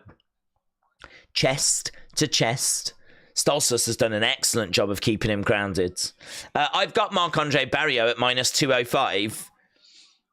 Well, it's not looking brilliant so far. Stoltzfus is German for someone who walks with a limp, says Peter. Really? Again, he's keeping him down. Shot coming into the side of the head. Shot coming into the side of the body there by Stoltzfus. The crowd is still peeved from the last fight, said Blue Shot. I'm still peeved from the last fight, but even though I've not fully recovered yet. He's fully mounted him. Oh, great work by Bario. Bario manages to get Stoltzfus up of him. Uppercuts coming in there by Stoltzfus. Knees coming in as well. These two exchanging some blows. Big hurt shots there. Oh, Bario down! Bario down! Bario out! Whoa! Yes! Wow! Barrio managed to get back up to his feet. They started engaging with some shots. And boom! Down he goes. Marc-Andre Barrio. Deaded. Dustin Stoltzfus picking up the win. Finding the finish. Right at the end of the first. Now, I want to see a replay of it, man. I want to see a replay. What was it? Uppercut, uppercut. Knee. Uppercut there by Bario. What was it? Left hook, right hook there. That it's just one right hook that just catches him perfect. Yeah, clean. Right on the chin. That's it. They were just firefighting and he got caught with a little hook shot. Wow. KO. KO. KO win for Dustin Stoltzfus.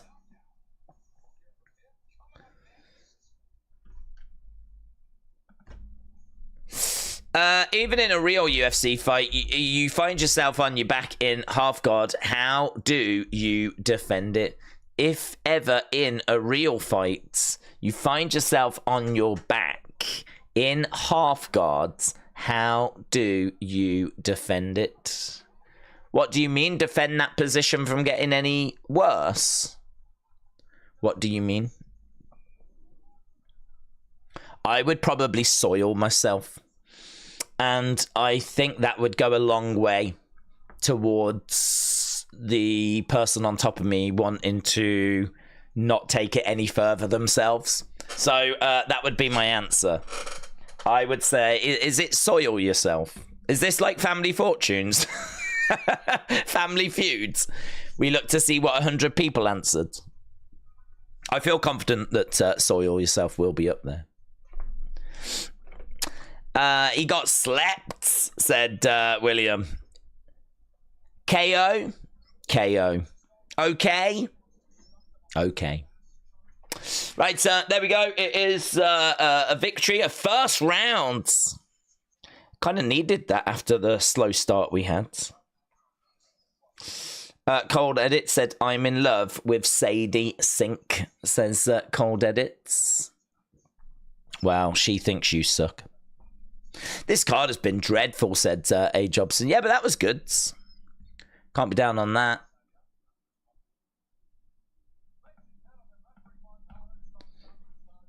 So there we go. Marc-Andre Bario is shrugging his shoulders. What can he say?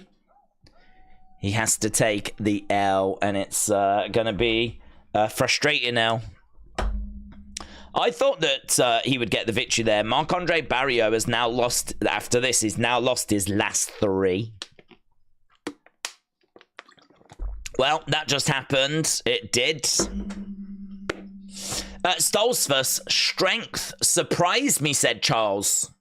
That was shocking to see Stoltzfus bang at the end. Fire. It's good. Stoltzfus catches Barrio clean, finishes him in the first.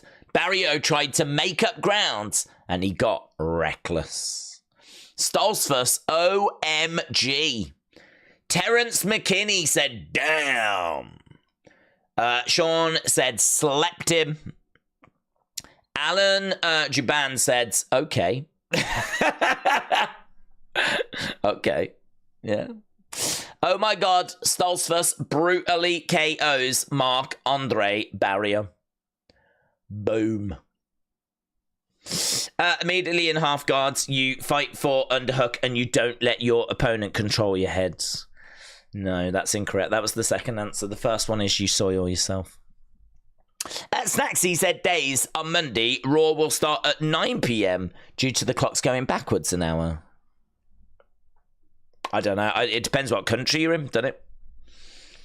I mean, the clocks don't change in the UK, so I think in the UK, it might be that it starts, I don't know, might go back to starting at 1 a.m. in the UK.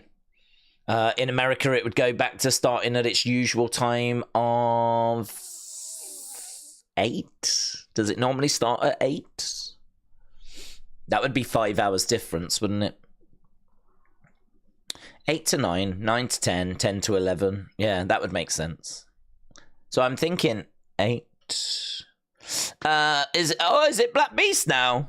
No, I think we've got a fight first before that. Not quite at Black Beast yet. Due to daylight savings, Raw will start at 9, said Snacksy. I think it's 8, but it's hard for me to know because I am not in America. Lewis is out. What, Lewis is out? He's not fighting, is he? I haven't heard this. Are you telling the truth? Yeah, you are telling the truth. Oh. So what have we got? We got Lipsky and Jasmine coming up next, have we? We've still got 4 fights to go, but unfortunately, no Derek Lewis. Oh. To be honest, I'm here for the co-main and the main. That's why I'm here. That's why I think most people are here. Raw is on at 1 on Monday, said James. Thank you, James. I'm thinking it's because our American friends changing their clocks again, so...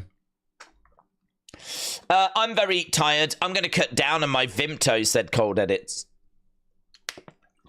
You should limit the hard stuff. Right, here we go. Time for the girls. Yeah.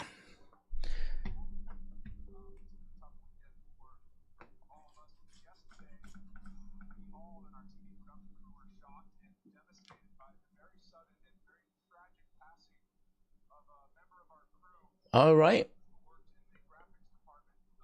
One of their crew passed away.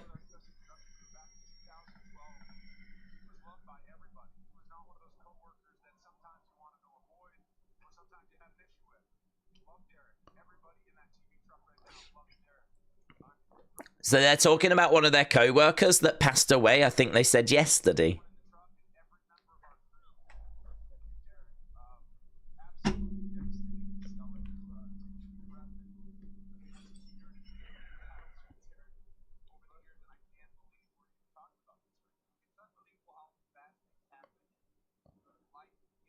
Cormier said it's unbelievable how fat they're really gutted, you know, talking about Derek.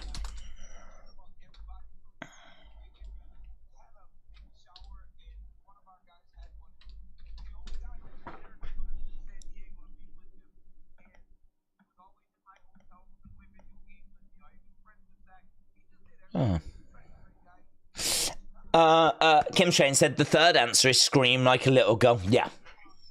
Yeah. It's good to know, Nip Butcher, that you know jiu-jitsu. Right, how does that affect us in the UK with it being on at 9 p.m, said Cameron. Well, to be honest, I wouldn't really try and work it out. I would just have a look at the TV guide, because the problem is this week's Raw is taped, so I don't even know if they would show it at the exact same time as America. James has said it's on at 1 a.m, so that's all you need to know. It's on at 1. So, yeah, no Black Beast. Yeah, I'm gutted. So, looks like we've got Lipsky against Jasmine. Then we've got Machard, Ribeiro.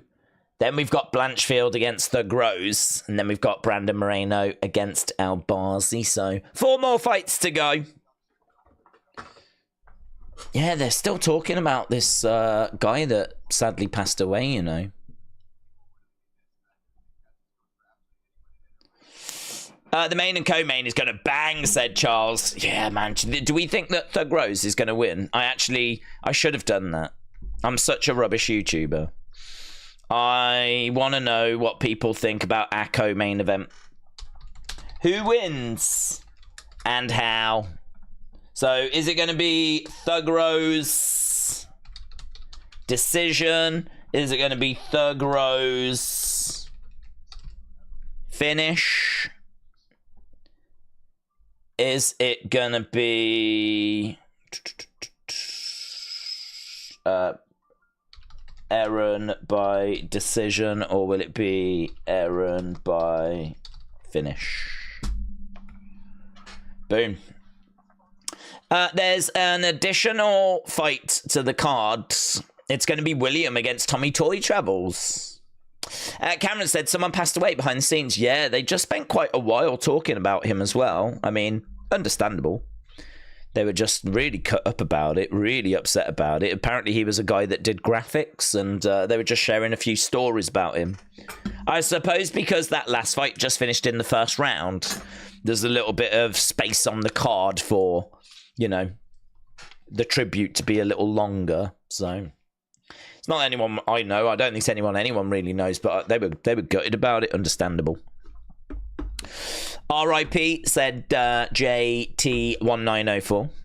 Nico said Blanchfield has got a bulldog grip. I'm worried about the grappling because Rose is skilled but tiny. Blanchfield is quite thick, isn't she? She's certainly got a bit about her, so yeah, it's going to be tricky. It is going to be tricky, but I am looking forward to the fight. I believe that Rose can do it. She's a very high-level, well-rounded MMA fighter, of course. But, yeah, this is going to be a challenge. You know, Blanchfield is 25. She's 7 years younger. She's 6-1 in the UFC. She's still a big, big prospect. But she is also still young, and she is also a work in progress. She doesn't have brilliant striking, but as we said, she's got relentless wrestling. And it is going to be a challenge for Rose. There is a chance that this is going to be close, real close. This could go the distance, and it could be real close. Some people wondering if we might end up getting like a split decision for Rose against Erin Blanchfield. Probably, we've got the poll up, though, so feel free to share your thoughts on that. Let's have a look, shall we, at Lipsky against Jasmine Jasdavicius. Lipsky, 6-6 in the UFC. She lost her last fight. She is Muay Thai kickboxer. She can lack a little bit of power. She's not a brilliant striker. She doesn't have great takedown defense. She also doesn't react very well to being hit. But she's got some volume to her. And so she's got, you know, a good level of output, but she's also hittable. Jasmine has won her last 2 fights. She's got a wrestling base. Not brilliant footwork, but she moves forward, throws hands. She can be countered, but she likes to try and strike in the pocket. She's got good combos and good volume. She looks to scrap, and she will be looking for takedowns from the very beginning. So I've got Jasmine winning this. She is -205 favorite. Lipsky +170. So I've got Jasmine in this next one. I actually thought this was a fight that we had missed. I thought this is one that we hadn't seen. So I'm quite down for watching this. I think it could be pretty fun. We're just having a look at the main event stars arriving. So there is Albazi arriving, and we just saw Brandon Moreno as well. So these guys have arrived. I don't think they've shown us Rose arriving. Should go to the video package soon enough. Right. Blanchfield, we read that. The shows from Scotland, scotch taped. Very good. Very good. I like that. Right. Cold Edits. Shout out to you, buds. SoCal said Rose hasn't been a thug since the Carla Snooze Fest. Yeah, it is true. I mean, she lost to, well, she did well against Manon Fior. I mean, Manon Fior is like seen as being like a future title holder, and you know, is seen as like really as good as it gets. And Rose had a really good showing against her. So I thought she did quite well there.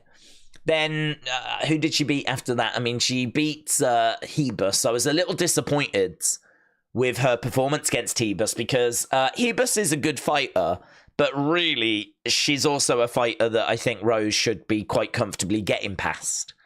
So the Hebus result was a bit of a concern for me. But I thought the Manon Fior fight was, you know, not a bad result. She lost it, but it was really quite close. So, yeah, Rose is in a really interesting position where it's sort of like, I think tonight's fight is massive. Massive for her, because this is a real test against a really good rising prospect.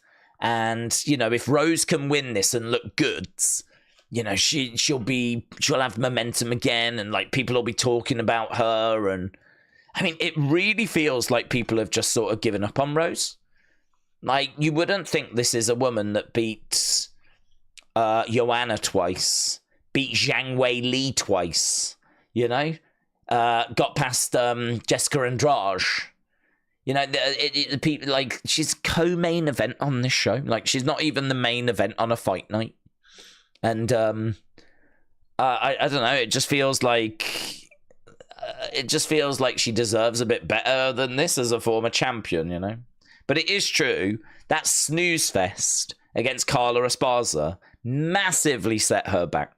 Massively set her back. It's not only that she lost her title, but it was so dull. I think that's like one of the worst things you can do in UFC. If you like go out there and you stink the place out with just a really like epically legendary dull fight, I mean, you're going to struggle to name fights that were worse. You can name bad fights. There's loads of bad fights, but it is a struggle to name any that are worse than Rose, Carla Esparza, because of just the sheer level of inactivity. I think that really just, she lost so many fans over that. She lost so much momentum. She lost her title. I think she even lost the support of the UFC. That fight was, you know, epic in how bad and how destructive it was. It just wasn't epic or destructive actually during the fight, but I think we've definitely seen the after effects of it. So, yeah, I don't disagree. SoCal OGP. It's a snooze fest is probably a good way of wording it. Right.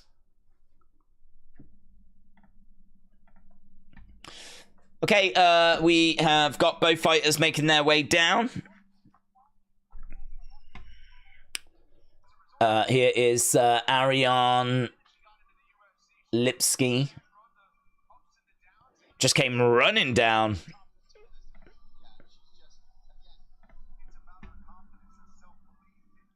It's about her confidence. It's about her self-belief.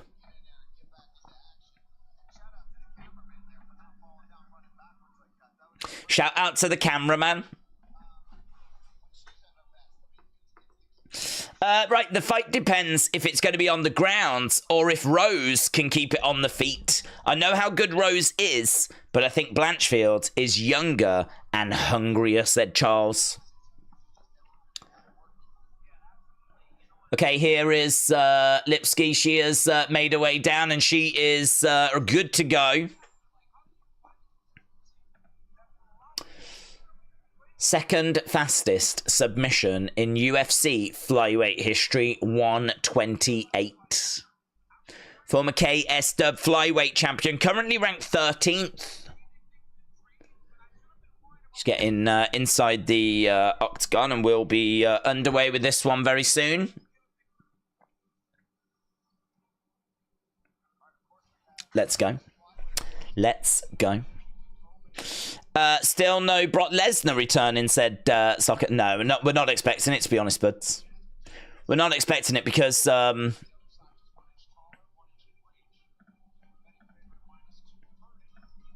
expecting it because he's involved in this legal case, this whole Vince McMahon thing.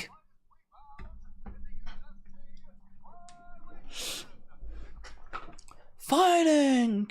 Right, Bruce Buffer. Days would give Rose a rose for Shozy, said Christopher. Ariane not using her maiden name is confusing, especially if she starts fighting more Silvers or De Silvers. Why isn't she using that name anymore? She's still got it as her handles on her social media, but I'm guessing that's must be a bit of a nightmare to change.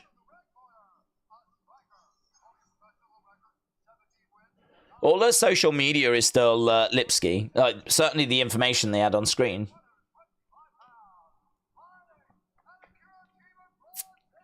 3-3 as a dog. Oh, it's not as good, is it? Ariane De Silva's not as good.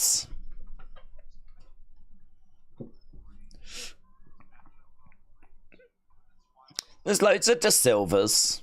I don't know of any other Lipskys. Okay, here we go then. About to get underway with this one. Fight number 3 on this main card. This is number 13 against number 14 in the women's flyweight division.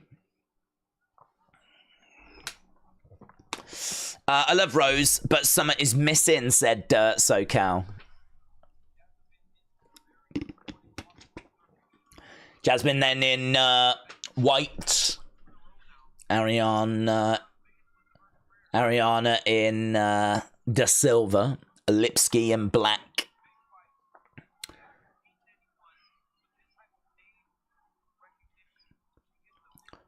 Switching of Stanso Da Silva. Lipsky. I'm still going to call her Lipsky. I can't cope with calling her Da Silva.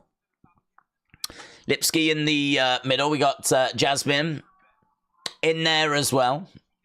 Little bit cagey to start things off with. Outside leg kick doesn't land there by Lipsky. Body shot coming in there by Lipsky. Jasmine edging forward. Jab coming in there by Jasmine. Couple of...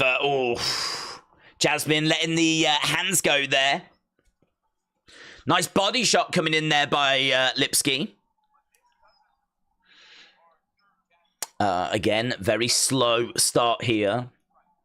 Jasmine in the center of the octagon. Lipsky in black, throwing in a couple of shots. Jab coming in there by Lipsky. Right hand coming back by Jasmine. Couple of jabs, doubling up on the jab, no joy. That's lovely. Lovely body shot there by Lipsky. Then she goes with a hook upstairs. Then there's a couple of straights down the middle. There was some lovely combo there by Lipsky. Again, Lipsky on the outside, having a look, seeing if she can find a way forward. Jasmine. It's quite neat. I like this fight. I mean, it's really slow at the moment, but... Lipsky in the middle. Jasmine, again, on the outside. Edging forwards. Both women in the middle. Straight right by Lipsky. Kick coming in there by Lipsky. Kick coming back there by Jasmine. Couple of shots coming in by Lipsky. Jasmine in the middle. Couple of shots coming in. Jasmine really looking for these takedowns. She just tried to grab that left leg of Jasmine. I'm surprised she hasn't had more attempts, actually. That attempt was quite laboured. I'm surprised she hasn't really gone for something a little bit better there. I was just having a look, seeing if her knee was red. It does look like it's red a little bit. There hasn't been any leg kicks or anything, has there? So I don't know why her knee is looking so red. Jasmine is moving forward. Lipsky is backing up. Jasmine keeping the pressure on. We've had 3.5 minutes. Outside leg kick there by Lipsky. Head kick coming in there by Jasmine. Couple of shots coming back there by Lipsky. Body shot coming in. Starting to run out of time. Kick coming back there by Jasmine. Lipsky putting the pressure on. Jasmine backing up a little bit. Nice body shot there. Into a Muay Thai. Knee to the midsection by Lipsky. Lipsky just putting out her palm. Just trying to measure. A couple of shots coming in, but Jasmine just trying to block some of those. Jab coming in there by Jasmine. Couple of shots coming back by Lipsky. 45 seconds left to go. Neither's been able to land anything of real significance. I think definitely... oh, that was nice. Head kick there by Lipsky. Jasmine gets her. She manages to get her down. So a takedown there by Jasmine. So Lipsky is down on the ground. Jasmine is just letting her hands go. Smashing in some fists into Lipsky's head. You can see that Lipsky was winning the battle on the feet. It's not really a surprise with that, but yeah, now this has gone down. I think this has just come a little bit too late for Lipsky. Or a bit too late for Jasmine. There we go. End of the round. Right, well, there we go. End of the round. I don't think Jasmine gets it because of that takedown. I think they said you stole that round back, but I don't feel that way. I don't think she did. TNT Sports, then, Christopher. Yeah, it's on TNT Sports tonight here in the UK. Let's try and get back to the chats. Ariana shouldn't be standing in front of Jasmine like that. Makes it a lot easier to take her down. The fight against Carla Esparza, partly because Rose's boyfriend gaslit her. He kept saying that she was winning and doing the right thing by backpedaling like she did. Do you know, I will just come to the defense just slightly, right? Only slightly, because he was wrong. But I do think there was quite a few takedowns in that fight that Rose was able to actually defend. And I do think it's disappointing that those defended takedowns didn't show for anything.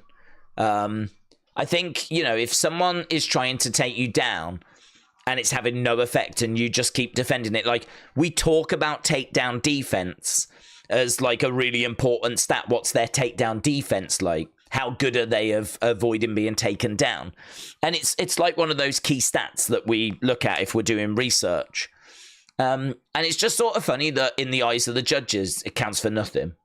I think she managed to stuff, I can't remember the exact number, like 7 takedowns or something, 8 takedowns she managed to defend. And this was in a fight with next to no strikes. Like, there really was not much to separate them. So if Carla's looking for takedowns and Rose is able to defend, for me, there should have been some consideration taken there. I don't know, that fight, it was so dull. It was so bad. It really did derail stuff. I do agree with people that say something's not right, something's missing, she doesn't feel the same, is the decline setting in? Again, all I can say is I think it's going to make for a very interesting fight tonight, and we should get some answers. So that's going to be our co-main event. Right now, Jasmine has managed to get Ariane Lipsky down. So Lipsky is down in the middle of the octagon as well. So she's over on her side at the moment. Jasmine is all over Lipsky. Lipsky trying to get back up to her feet. Jasmine, yeah, side control. So she is keeping Lipsky down. Side control for Jasmine. And Jasmine's got time to work here as well. Jasmine's still got 3 minutes. You know, she was in a good position at the end of the first, but there wasn't long to work. But right now, Jasmine is keeping Lipsky down. Shots coming into the side of Lipsky. She's managed to get the side of Lipsky exposed, and she's throwing in some shots. Chest to chest at the moment. Lipsky just doesn't have fight IQ, said 93 Octon. She consistently makes the same mistakes. She's down. She's got Jasmine in half guard at the moment. Jasmine on top of Lipsky. She's done really well here to expose the side of the body. You see, the thing is that you can take someone down, as we know, but unless you're going to stay active, it really does not look good in the eyes of the judges. But what Jasmine has been able to do is she's been able to get Lipsky down. And now she's throwing in shots to the head, throwing in shots to the body. You know, she's doing something with this position that she's in. She was trying, I think, to get a crucifix. And I think she's been trying to do that a few times. She's really quite high on Lipsky. Yeah, she's managed to kind of trap that arm momentarily. She's got the one arm. She used her knee to trap the other arm, and then she was trying to get some shots into the head.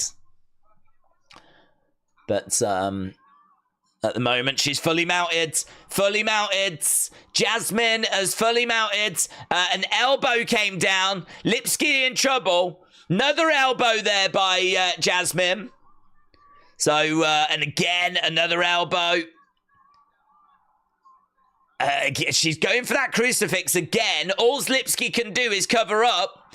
Elbows raining down. Shots coming into the side of the heads. Jasmine all over Lipsky. And all Lipsky can do is cover up and try to find a way of getting back up to her feet. She's managed to turn over. I don't think Jasmine has got, like, crazy ground and pound. These shots, I mean, the hammer fists and whatever, they don't look like they're going to end Lipsky. But the rear naked might. Lipsky is in a seated position, but we go back to some ground and pound. I mean, look, if Lipsky's not going to do anything, she's just covering up. It's a real barrage of shots here. Referee might be forced to step in. Lipsky is staying covered. Good output here by Jasmine. She's really laying it in at quite a good pace. And wow, Lipsky took a right mauling, a right battering. She weathered that storm. She's got to be feeling it, though. She's got to be feeling it. She was getting smashed with elbows. Her face is bright red. So, yeah, there were shots that was raining down, but... right. Let's get a few people's thoughts. That was a terrible takedown defense, said Charles. But for the Wyatt 6 fans like me, there is a new Wyatt 6 tweet, says Liam. Is there? There's a new Wyatt 6 tweet. They've put one out tonight, have they? Let's have a little look. Crawling in their ear, laying eggs of false promises and lies. Yes, 7 minutes ago. Well, that's good.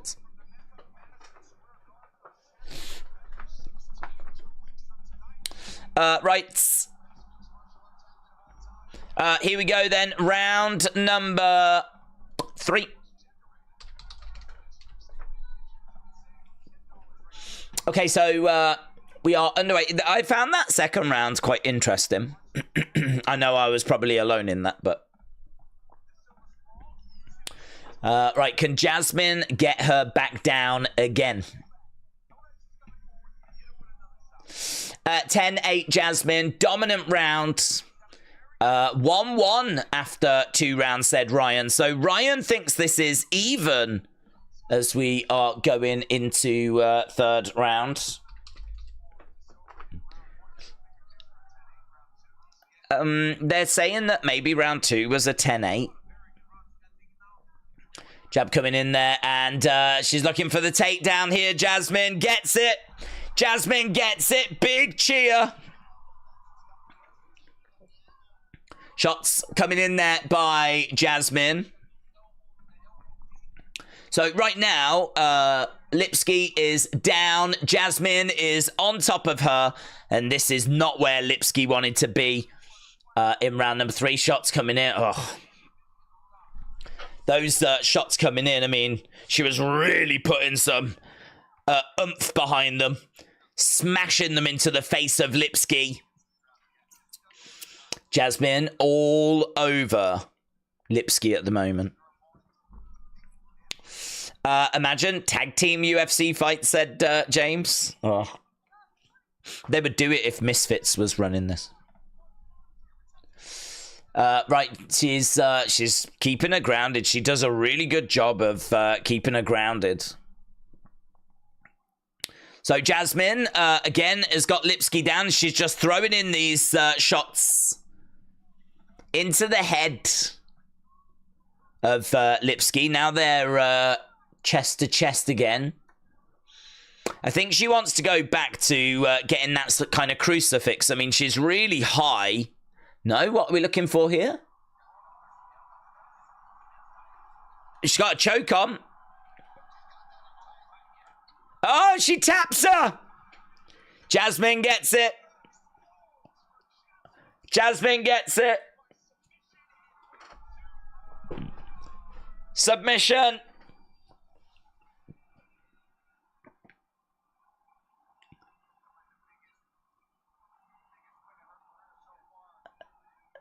Jasmine getting the win. The Canadian fans celebrate him. It's over, said Charles. The fight is over.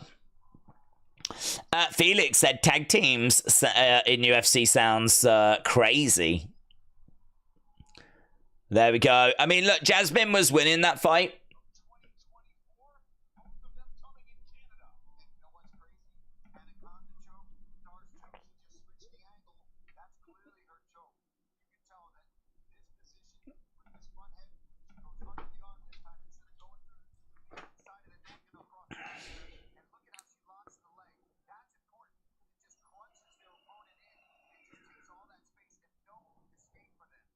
No escape.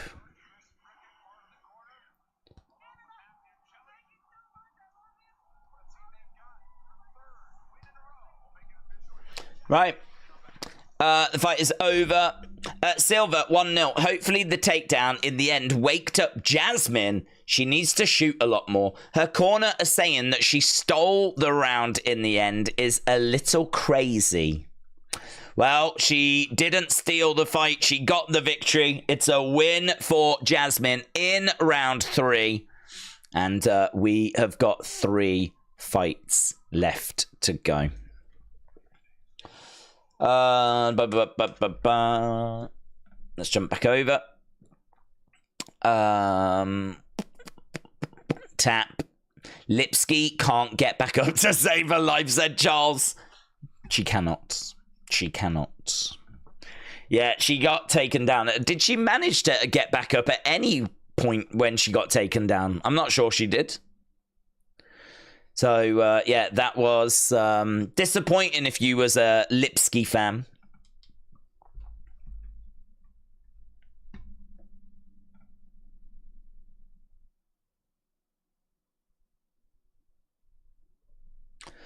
Right.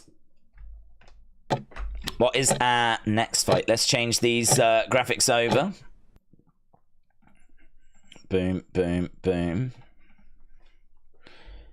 The next fight is going to be Machard versus Ribeiro. Both of these fighters, I have no idea why they're on this main card. I don't get it, to be honest, because both of these fighters are 0 and 2. Like, that's the level that we're dealing with here. We're dealing with 2 fighters that have had 2 fights in the UFC and they have both lost them both. So this is, I don't know how this makes the main card. I don't really understand. The only thing I would say is that Ribeiro is kill or be killed. He looks for finishes. I can only imagine that they've put this on here because they're thinking violence. But I don't know that that's exactly what we're going to get, but maybe it is. Maybe it is. Perhaps we're going to get a fun finish here, and they kind of thought that it was worth putting on the main card for that. Lipsky... Zipsky said Das. Days, I didn't make any crown jewel bets, said Matthew, but I did make a parlay for UFC.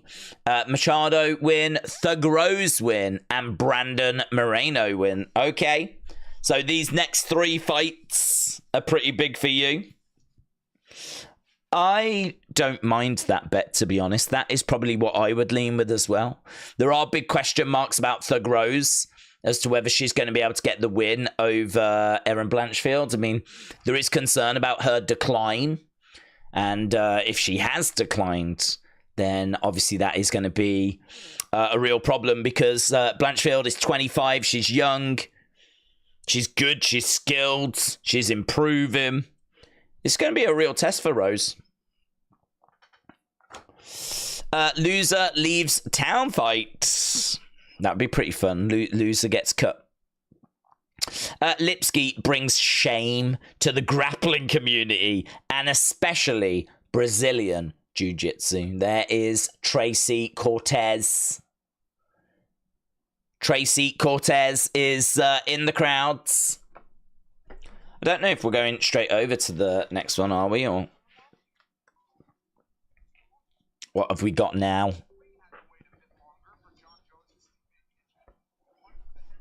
They're talking about John Jones. Oh, I think it's a video package for Jones and Stipe. Right, Days, did you think Roman would hold a title anytime soon? No. No, I don't. He's just had one of the most legendary runs. I don't really see a need to go back to have him hold a belt. So, no, I'm not anticipating that. But, yeah, I mean, you know, tonight there was no Alexa, no Charlotte, no Hikuleo, no Rock. It's funny because beforehand we were talking about, are we expecting any surprises? And really, other than Sammy coming down, Tiffany, I think, was a given. I don't think anyone was shocked by that. But, yeah. PLE that sort of lacked any... It had moments, but... I don't know. It sort of lacks some, like, OMG moments. If you judge a PLE by its OMG moments, this one, it didn't have loads, did it? Maybe Solo pinning Roman. Maybe Randy RKO-ing Adam Pearce.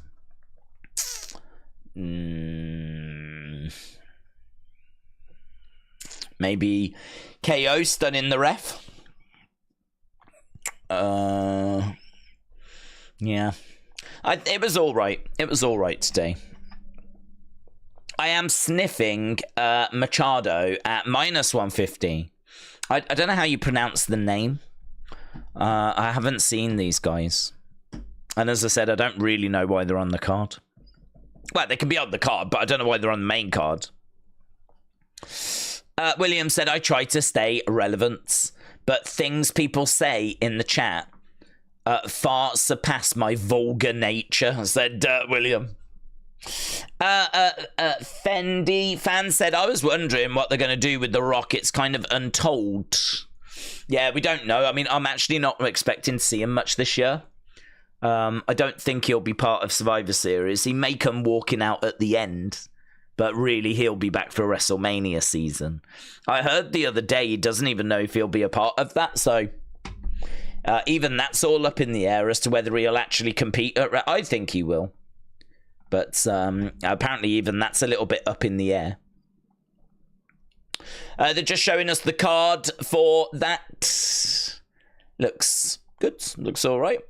John Jones, Miocic, Charles Oliveira against Michael Chandler. Chandler moving on, of course, from Conor. Do we know when we're going to get that Conor fight? I mean, I know nothing's been announced, but is there anything sort of penciled? I mean, it's not a good look, is it? The fact that Conor is has not fought this year. The only PG thing involving us lot is in a teapot. PG tips. I didn't know where you was going with that. And they're just having a look at the prelims. So this is on November 16th. From Madison Square Garden. UFC 309.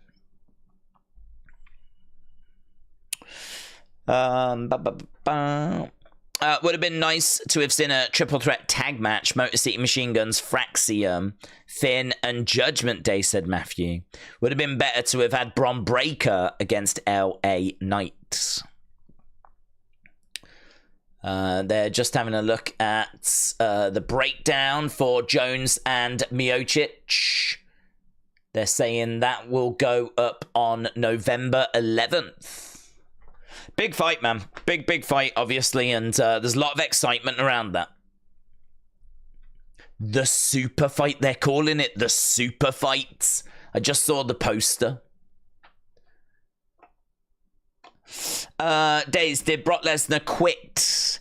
He didn't quit, but he got caught up in some legal trouble, and yeah, it was, it's still being worked through.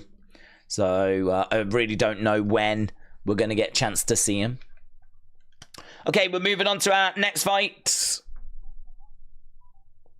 Boom. Nice.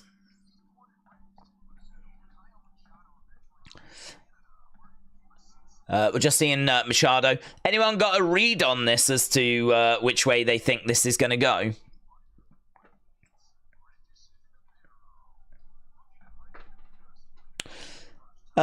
Should have been Tiffy 2 title, said Travis. Dan Hooker in February is next for Conor in the make it. Really?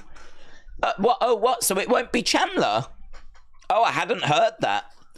They're looking at putting him in there with Dan Hooker. That's interesting. Hasn't he got, like, just 2 fights left? So we're going to waste one of them on Dan Hooker? I thought he had 2 fights left, and then when he was done, he was going to leave.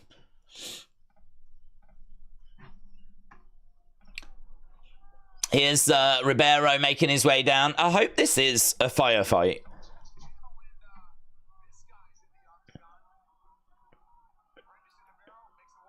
Brenderson, Ribeiro making his way down. Don't change the channel, they said.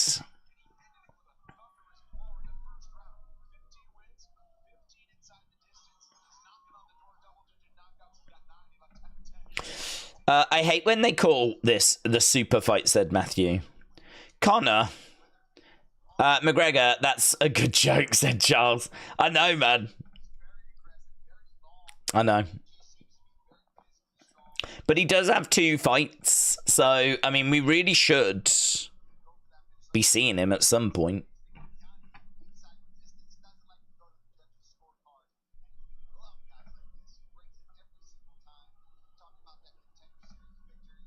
I wish Days would have replied with my comment, says William. Are you doing a watch long for the Tyson fight, said Blue Shirt. Yeah, I am, buds, yeah. Yeah. There's quite a few fights coming up, actually, that we've got our eyes on, but the Tyson fight is definitely one of them. Isn't it on, like, a weird day, like a Thursday or a Friday or something bonkers like that? But, yeah, we've still got some good fights coming up. We got Tyson and Usyk. I was watching the press conference for that the other day. I still want Dana Tire Day, said SoCal. SoCal, shout out to you, my friends. A. Jobson said, why is this a main card fight? I don't know. I don't know. I mean, Ribeiro's got 11 first-round finishes. Perhaps they're just thinking, let's go. Perhaps they're just thinking, let's get some madness. We've said, like, you know, whenever you have, like, a 6-fight main card, it's normally because they really do want to have one of the fights go short. Perhaps this is the one they've got their eye on. Double-sided flag. Brazil on one side, Canada on the other.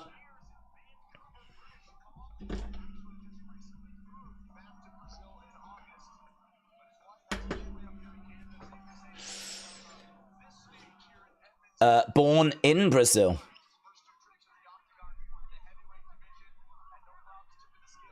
Like the video, Days is to go. Christopher, shout out to you, my friend. I don't think this fight makes it out of the 2nd round, said Matthew. Conor, no show for us, McGregor, said Das. Yeah, it's really frustrating, isn't it? I mean, I like Conor. I mean, a lot of people like Conor, but yeah, it's really frustrating.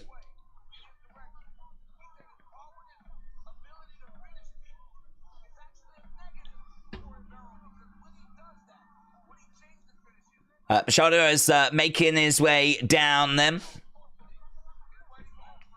We should be underway with this soon. I really hope this is going to be a barn burner.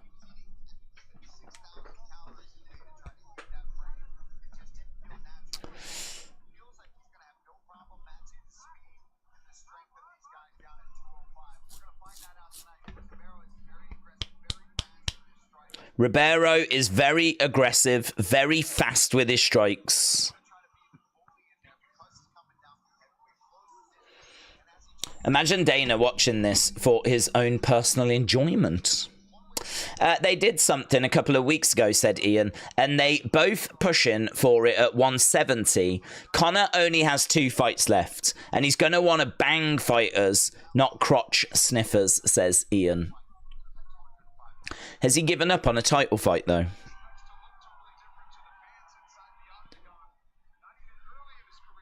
I mean, it is true. You are correct. He is going to want to stand and strike. Perhaps, you know, he was quite interested in, like, he was talking, and he talks a lot about, you know, a lot of things, but he was talking about Leon Edwards for a time. I mean, I don't know. I don't know what he's walking around at. But, yeah, there was a few names that he was chucking around. I don't think he fancies, I don't think he fancies Bilal. And I don't think he fancies Duplessis. So perhaps he's just thinking, get my 2 fights in, get out of my contract. It's November 15th. Might interfere with SmackDown Bears, says Blue Shirt. I've got a feeling the times are different. Conor wants to fight, but Dana isn't letting him because he'll leave once his contract is up. Do you think that's true? Do you think that's why Dana is stalling? I don't know. I get the feeling that Dana put them both in Ultimate Fighter, and they were meant to have a fight against each other. So it's hard to believe that Dana now is stalling.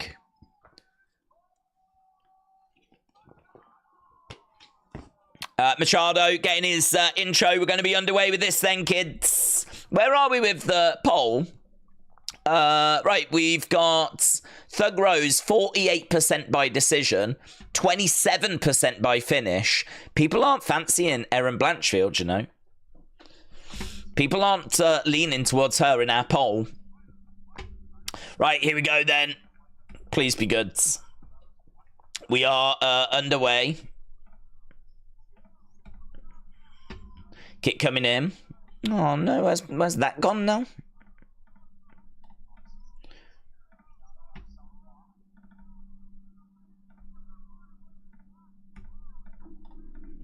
Right, we've got Machado throwing in an inside leg kick. There we go.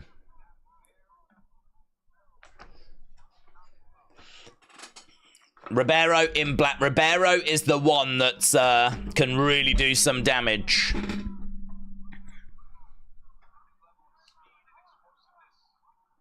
Head kick coming in there, but just missed by Ribeiro. Machado again, circling round. There's a right hand there by Ribeiro. Machado jabbing to the body. Backing up a little bit as Ribeiro in the middle. Outside leg kick there by Machado. Kick coming into the body there. Backing up a little bit as Machado is on the outsides. Ribeiro. You're just waiting for something really big, really significant to get thrown. That was not bad by Machado. There was overhand lefts. And again... he's gone back to that. Kick coming in there by Machado. Ribeiro jabbing. Machado on the outside, circling round. Kick coming in there by Ribeiro. Not bad. Right hands. Machado in the middle. Ribeiro. Kick coming in there by Machado. Kick coming in again. Ribeiro. Not much output here. Even less actually connecting. So we've had a couple of minutes.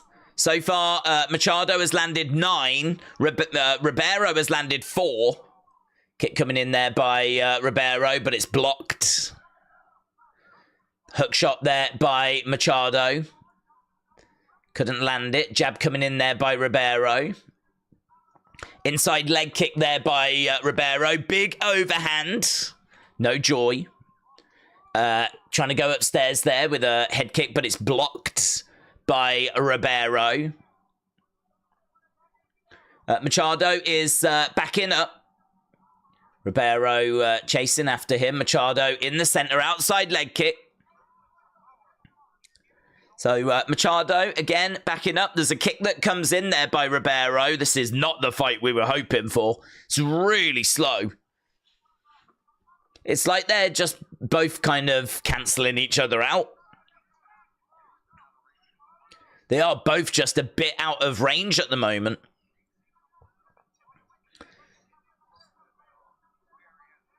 Yeah, Machado doesn't want to get too close, and you can sort of understand that. So he's just staying on the outside. There's a big right hand there that just misses. Head kick comes in there by Ribeiro. Oh, kick coming back there by Machado. Both guys in the middle. Nice kick coming in there by Machado. Ribeiro, again, just stalking forward. Oh, my God, that's good. Some big shots. Straight down the middle there by Ribeiro. Machado had to eat those. Head kick coming in. Could he just turn up the intensity a bit here? Final minute. Come on. Come on, Ribeiro.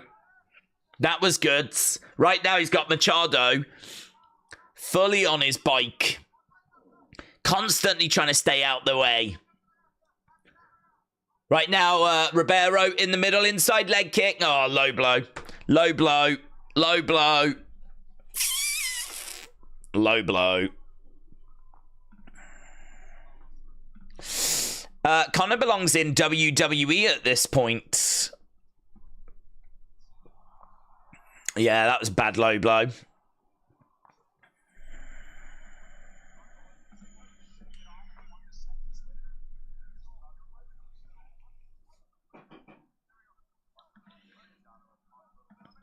Okay, they should be back underway now. Boom. 40-odd seconds ago. That might have just took a little bit of rhythm out of this. Couple of shots coming back there by Machado. Ribeiro edging forwards. Kick coming in there by Machado. Ribeiro took a few steps back. Ribeiro in the center. Moving round. Jab coming in there by Ribeiro. Nice. Couple of jabs there by Ribeiro. Tried to follow it up with a right hand after. Oh, some body shots coming back there by Machado. We've only got a few seconds left to go. Really hard to score. I felt like the more significant strikes were Ribeiro, but the volume was with Machado. So, I don't know. Which way do you go on that? It was dull. This is probably going to be an awful fight where Brenson loses based on his fight IQ. But I do think he can cause some issues for Machado and maybe even get him out there early. Well, it's not an insult. It's just the perfect personality, said SoCal. It wouldn't bother me if it was an insult, to be honest. But, yeah, well, he ain't fighting, is he? Yeah, like, we can't get him into an octagon.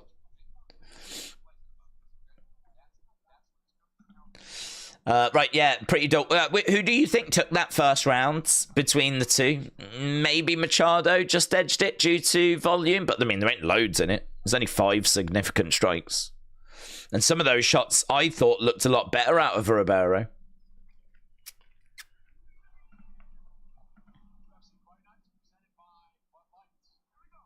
Okay. Let's go, round 2. Let's see. Can we pick up where we left off? Because it took us ages to get going, really. And it looks like they have. They're both exchanging kicks to the body. Henry Cejudo said 10-9 Ribeiro. He pushed the pace. He landed the more powerful shots. Robbie said Ribeiro is such a sniper.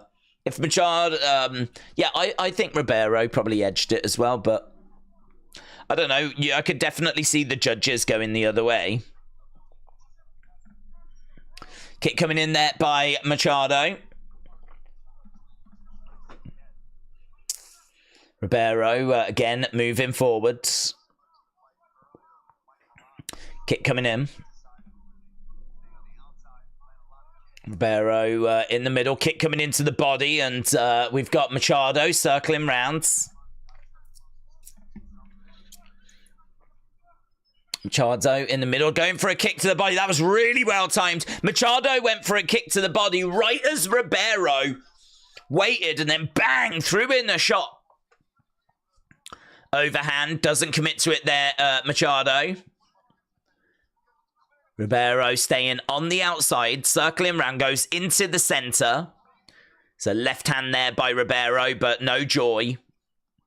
Couple of shots coming in, tries to get a big right hand in. But again, no joy. Neither guy able to get through at the moment.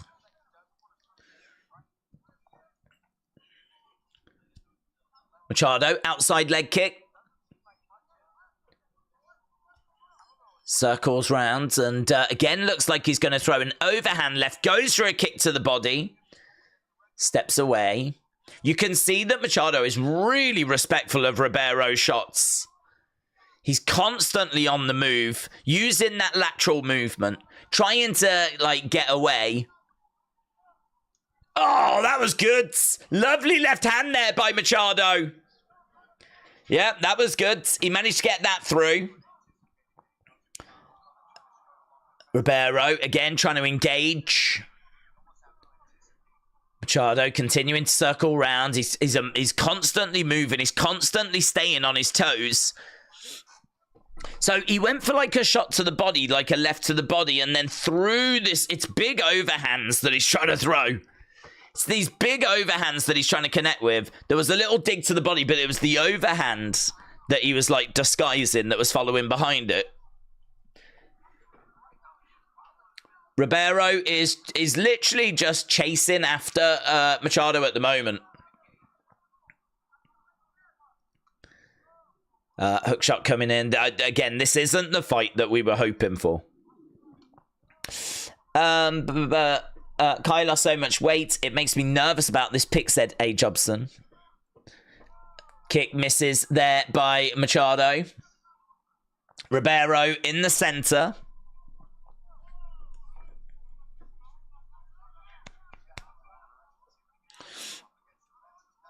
Again, Machado circling rounds. Oh, that was good. He missed with the left, but he managed to get the right through. It's really scrappy, man. It's really scrappy. He's doing really well to just... Oh, well, he didn't do well there. He got punched in the face.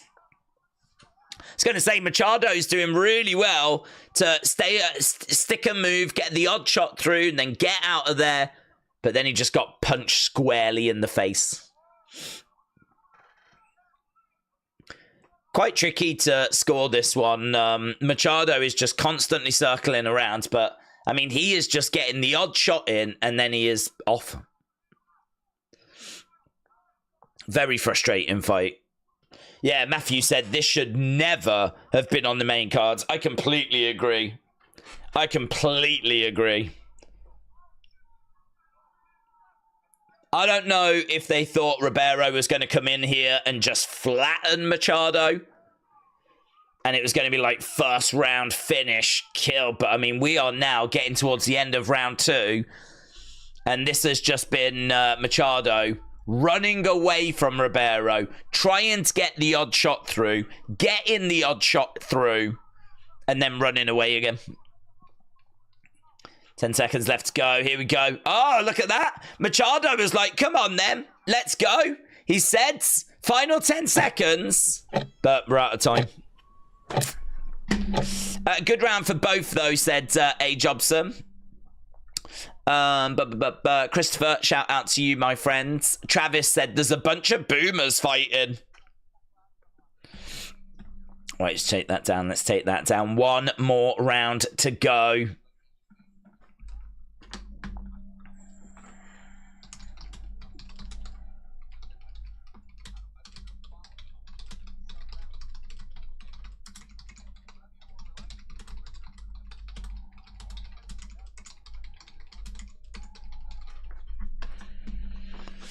Okay, they're getting a few words through.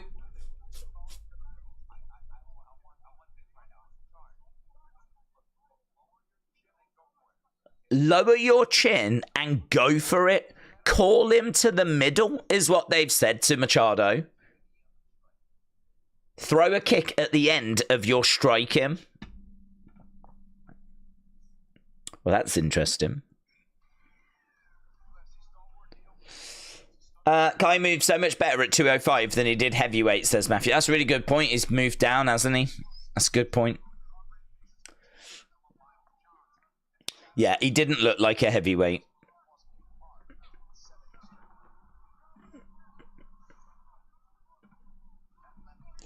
Okay, right, here we go. Round number 3.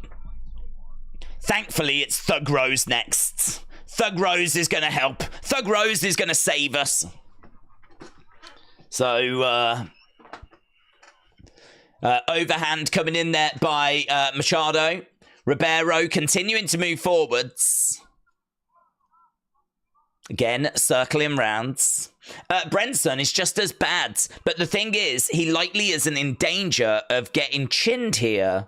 Kai also doesn't put a game plan together, so it's going to be about who lands the better shots. Lovely body shot there by Machado. Kick coming in there by Machado as well. Ribeiro, more of the same, just chasing after him. You do feel like Ribeiro, if he could just catch Machado clean, he does feel like he could cause some serious damage. I mean, when he throws with serious bad intention.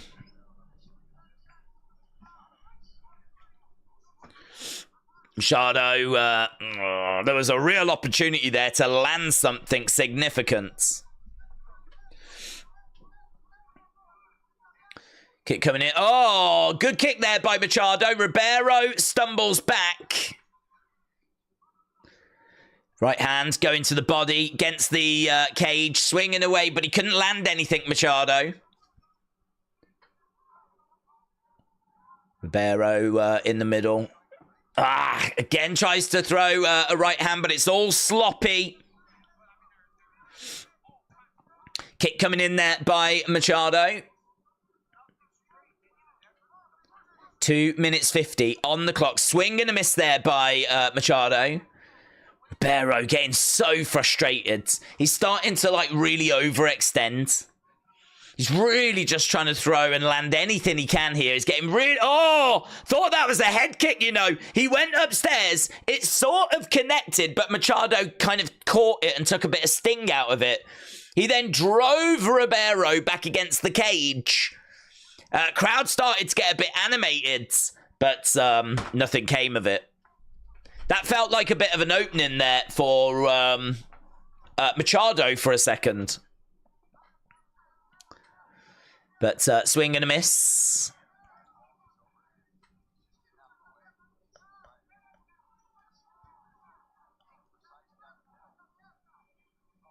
Right now, it's actually Machado that is putting the pressure on Ribeiro. It's Machado that just threw a big overhand. I think Ribeiro is tired. I think he's gassed. Kick coming in there by Machado. Body shot coming back by Ribeiro. We got 1 minute 40. Oh, he catches him! Ribeiro with a big overhand shot. Machado did eat it, though. Wow, that's woke him up. Now we've got a firefight. Now we've got a firefight. He caught him. He caught him. I thought he would be dead. That was a big shot there by Ribeiro. Machado ate it. He ate it. But it woke him up. And he was like, whoa, came out. And then they started exchanging some shots. Head kick coming in there by Ribeiro, but it whistles past. Ribeiro clips Machado again. Both guys jabbing at the same time. Oh my God, it's so much better when you've got some action to actually talk about. Body shot coming in there by Machado. Ribeiro on the outside, jabbing away. Shot coming back there by Machado. Both guys, certainly Machado, looking quite slow and plodding. And you can tell that this fight has took a lot out of them. Both exchanging some kicks. Knee to the midsection there by Machado. Machado has outstruck Ribeiro in all 3 rounds. But I think that Ribeiro may have taken that first round. Back fist there by Ribeiro. We're down to like the final 12 seconds. Back fist doesn't land. Machado on his bike. There's a shot that comes in there by Ribeiro. Duck underneath. It's getting quite good. There we go. End of the fights. That thing woke up right at the death. I think they will go with Machado. I mean, he's 20 significant strikes ahead over the fight. But some of the more juicy shots definitely belong to Ribeiro. Well, do you know what? I'm just glad it's over. To be perfectly truthful with you, I'm just glad it's over. Coming up, we know what's coming up next. Thug Rose. Thug Rose. Let's go, man. Thug Rose. The best way to describe the grappling is the first takedown will probably decide who wins the round. Brenderson's cardio is all right for his style, but he definitely does get tired. Brandon, shout out to you, buds. Appreciate the kind words. Let's go, man. Thug Rose. Thug Rose. Blanchfield versus Thug Rose. Oh.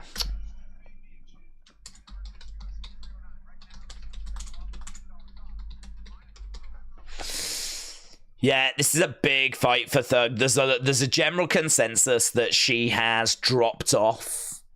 And that she's not the fighter that she was. And I can't massively disagree. 29-28 Ribeiro. 29-28 Machado.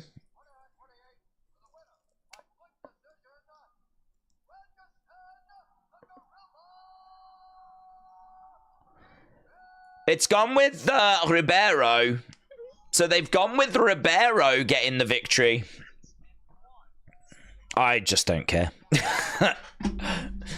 It was a split decision. Win for Brenson Ribeiro. Some might say that's robbery. I just don't care.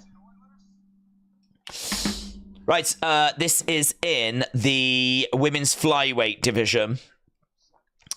And obviously the champ in this division is Valentina Shevchenko after her victory at Noche.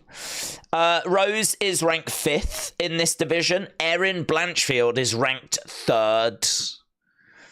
If Rose wins this, it really puts her up amongst the title contenders.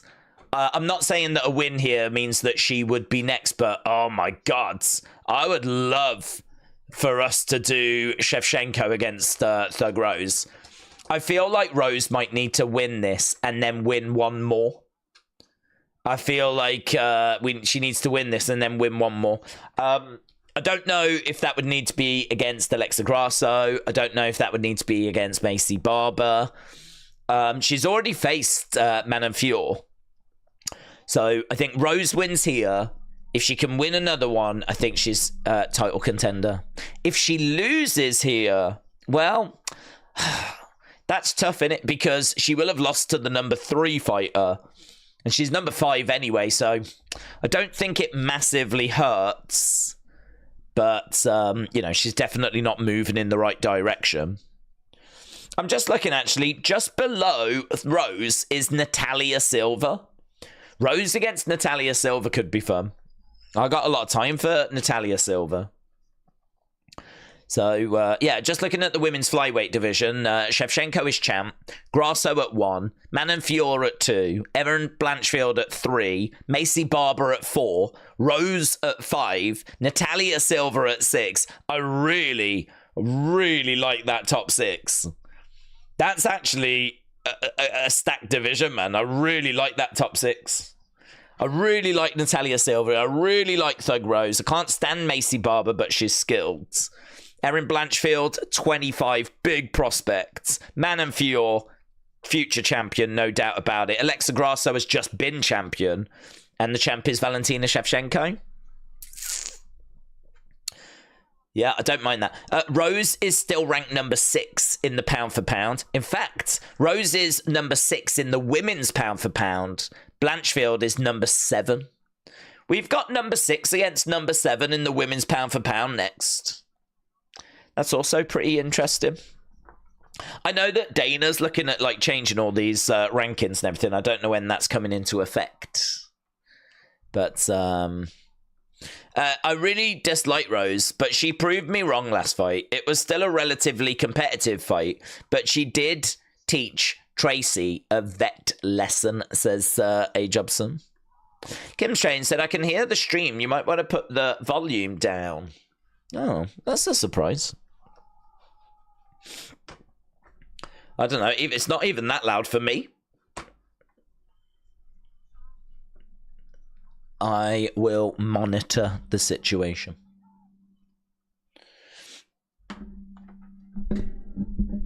Yeah, that is true, actually. There's been a lot of people saying that her head just hasn't been in the game. I heard a few people that have that are in the same...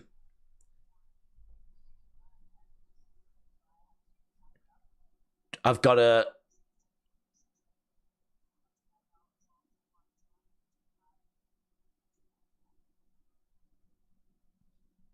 There we go. I'm so excited for this. Yeah, a few people that have been training around with Rose said that mentally it's been a challenge for her in recent times.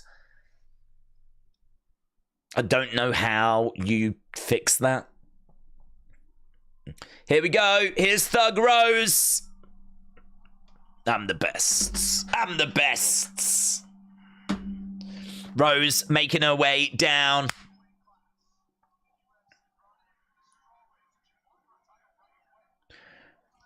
She's still got to be one of the, like, not names, but she sort of is. I mean, when you look at the women's division, you know, I mean, there's, she's one of the recognizable faces in it.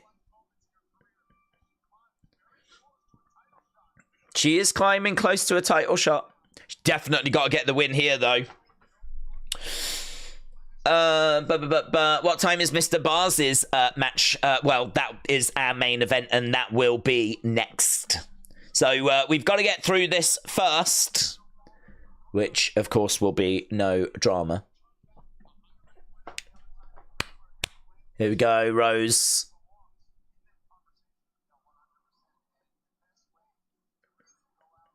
Ranked number 5, former 2-time UFC strawweight champion. She's on back-to-back wins. And she is obviously a great sniping striker. Really good movement. A lot of people are saying, though, she just doesn't hurt people the same way that she used to. She's got good scrambles. She's well-rounded. She's good at taking the back. Her cardio is fine. Her mental game is just not there. We know that she's got those kinds of challenges. And she does just check out.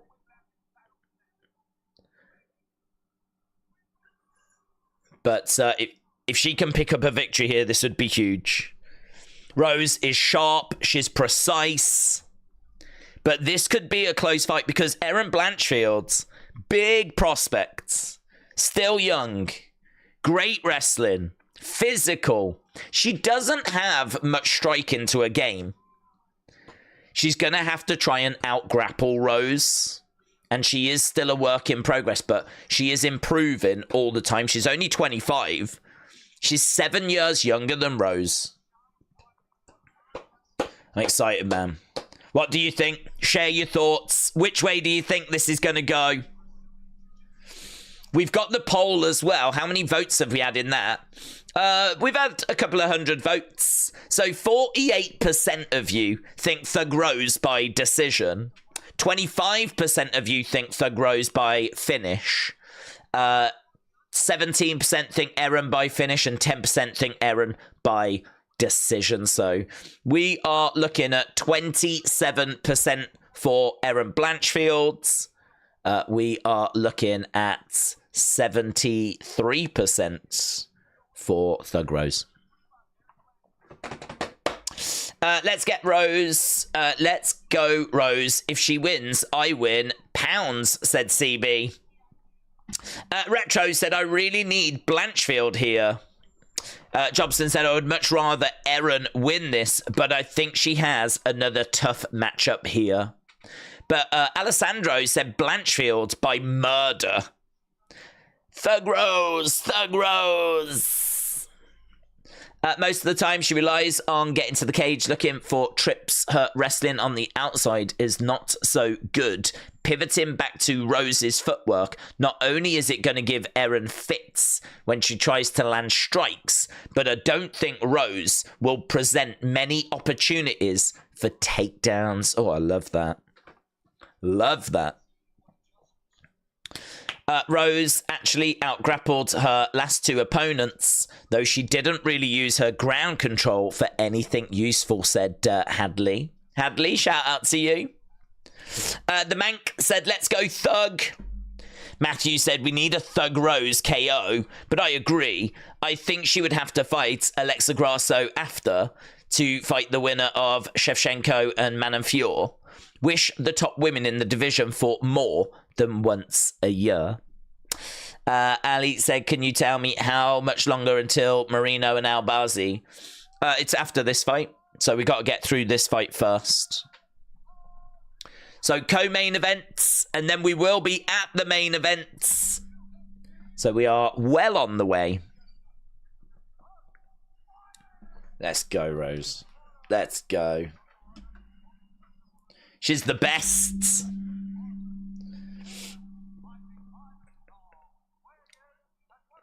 Fighting out of Denver, which obviously helps. Is she coming in as the dog here? I think she is, actually. 48 hours ago, she was plus 105.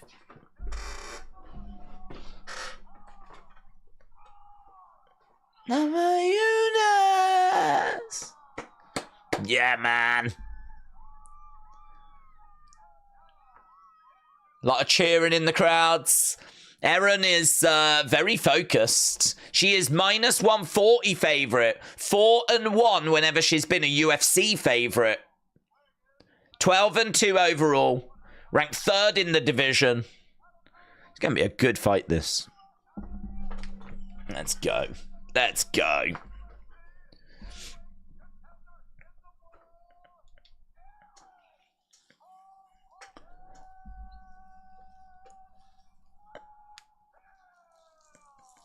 There we go. Big smile on Erin Blanchfield's face.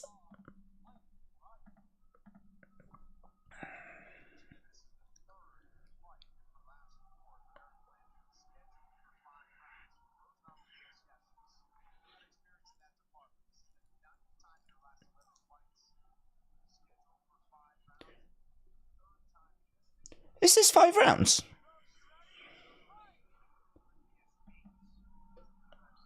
Oh, yeah? This is a 5-round fight, is it? I didn't know that. Co-main non-title fight of a fight night is 5 rounds.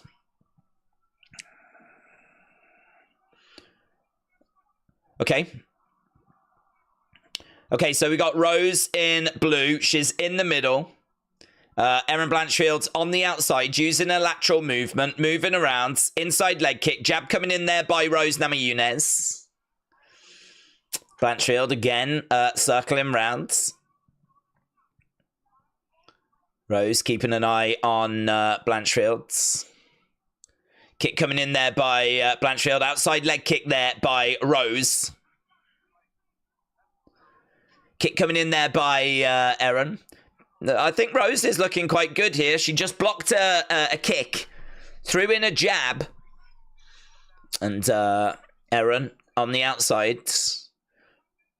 Rose is... she's got to make sure she doesn't stay like too flat-footed here, Rose. She backs up, goes back a little bit. Rose again, keeping her eye on Erin. Erin circling rounds. Rose again staying in the middle. Erin comes in. Hook shot there by Rose.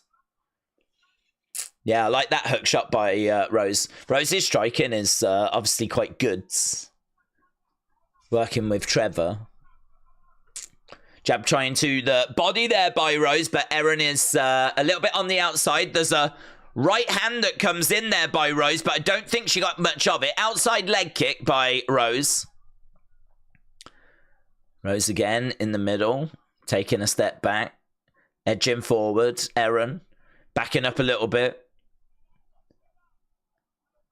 Erin again circling round, trying to engage, coming forward. Inside leg kick there by Erin. Shot coming in by Rose, but didn't land it. She's got her palms up.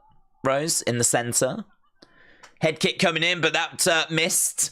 Rose tried to respond with an outside leg kick. Think there's a bit of damage on the nose of Erin. I think there is a bit of damage there. Oh, man, her striking. Really nice. Good work by Rose. Rose just edging it. Outside leg kick, but Rose landed a right hand at the same time. This is not a barn burner. Kick coming into the body. Rose again tries to throw in a shot. Outside leg kick there by Rose. Couple of shots coming in there by Erin, but Rose was able to stay evasive. Rose trying to come in with a big left hand. Erin moves out the way. Rose back in the middle, getting a bit of bounce into her footwork. She just went a little flat-footed. Nice overhand there. Tried to follow it with a hook shot. Don't think she really got any of that through. It's very close, this. Numbers saying it's 10 significant strikes each. As Erin is moving forward. Couple of shots coming in there by Erin. Rose again in the middle, having a little look there at Blanchfield. Kick coming in, but it was blocked there by Rose. That was good. Ducked underneath the shot. Got a shot off there to the body by Rose. We got a minute left to go. There is nothing in this round. Nothing in this round. Erin again coming forward. Body shot there by Erin. Nice shot again there by Erin. Good covering up there. Knee down the middle, though, by Erin. Feels like Erin has managed to get this back to even, but numbers say that she's still a little bit behind. Couple of shots coming in. Actually, there we go. Erin has took the lead now, 16-15. Oh, knee coming into the body there by Erin. Rose has just not been able to really stamp her authority here, and there's just a couple of little flurries that have just given Erin that really slight lead. Outside leg kick, though, and again, so close. Yeah, Erin looking more the aggressor in spells, but some nice body shots coming in there by Rose. Jab coming in there by Rose as well. End of the round. That is anyone's. That, I mean, the numbers on screen say 23-21, but that is anyone's. Who the flip do you give that to? I mean, I give it to Rose, of course. I mean, I've no doubt it's Rose's round, but, you know. There's a bit of damage, actually, on the face of Erin. Does that genuinely swing it to Rose? Could you score that on damage? It's co-main event. 5 rounds, said Hadley. Jobson said there should be 1 round and then take a vote to see if we want more afterwards.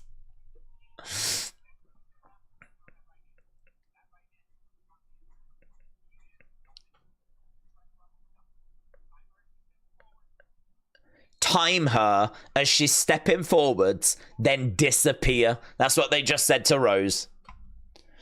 Time her as she's stepping forwards, then disappear. Okay, here we go. That was round number 1. I've sent a theory, said Kim's Chains. Thank you. I'll have a look at that. Here we go then. Round number 2. Round number 2. Blanchfield on the outsides. Thug Rose in the middle. It felt like Erin was really coming good towards the end of that round. Sean has got it 10-9 Rose. Blanchfield had her moments. Erin has got it 10-9 Rose. If Rose stays with this jab, the overhand right will be there. Oh, I love that. She slipped under the shot there, Rose, and got a lovely left hook to the body. Couple of left-hand jabs coming in there by Rose. Jabbing away. There was a left that got through as well. Seeing a bit more output here by Rose. Oh, that was a lovely shot. I think Rose has took some damage, though. You can see some marks on Rose's face. But there are definitely marks on Erin's face as well.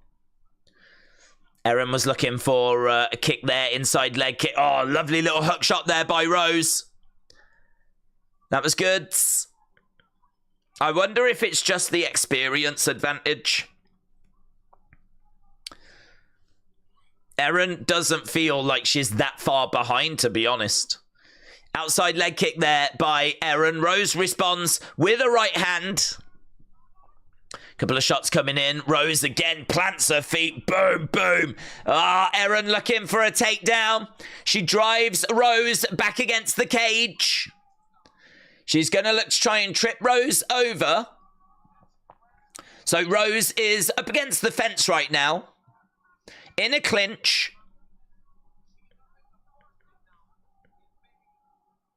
Can she defend this takedown? Erin has got Rose up against the fence.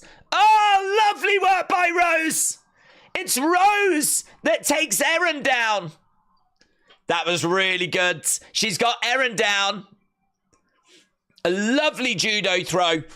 But Erin manages to get right back up to her feet. Yeah, man. Thug Rose has got skills. Thug Rose has got skills. Outside leg kick by Rose. Couple of shots coming in there by Erin. Where are we on the striking? 33-29. So no one's really managed to pick up much of an advantage in this round. I think the gap was like 2 at the end of the first. So that number now looking at about 5. So Rose may be just having a slight edge again. And that judo throw is pretty sick. So we got just over 2 minutes here. Rose in the middle. Blanchfield circling round. Rose backing up as Blanchfield takes a step forward. Couple of jabs coming in there by Blanchfield. Rose having a little look. Oh my God, lovely left hands. Again, having a look, seeing if she can find a little opening. No joy. Kick coming in there by Blanchfield. Oh. She tries to get that right hand through there, Rose, but no joy. Couple of jabs straight down the middle there by Rose. Bouncing around. Edging forward. Blanchfield taking a couple of steps back. She tries to catch her there with a right shot. That was quite nice by Rose. What are those? Oh, yeah, man. She's headhunting. She missed with one shot and then she, like, managed to get a hook shot in and then she just really honed in on Erin Blanchfield's chin. This gap, though, it's only 5 still. But 30-odd headshots by Rose. 6 leg kicks. 4 to the body, but 30 headshots. And again, nice shot coming in, 45. I feel a bit happier that this is a Rose round. People saying that first round was a Rose round. And again, lovely by Rose. This will be a good win. If she can get past the number 3 ranked fighter in this division, this will be a good win. Rose, again, having a little look. Both fighters in the middle. There's only 20-odd seconds left to go.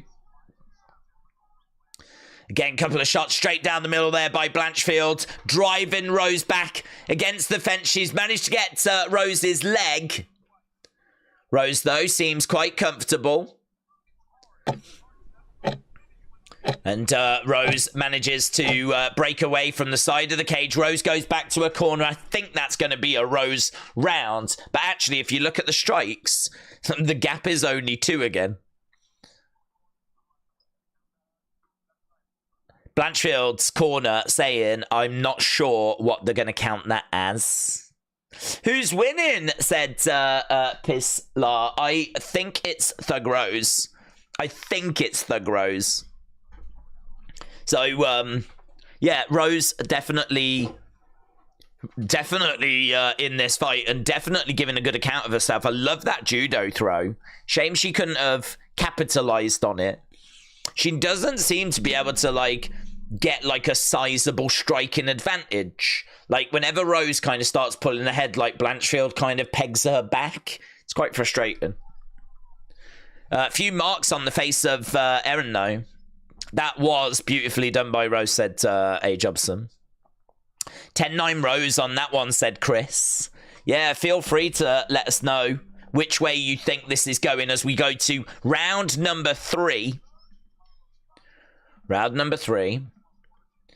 Okay, so Rose in the center.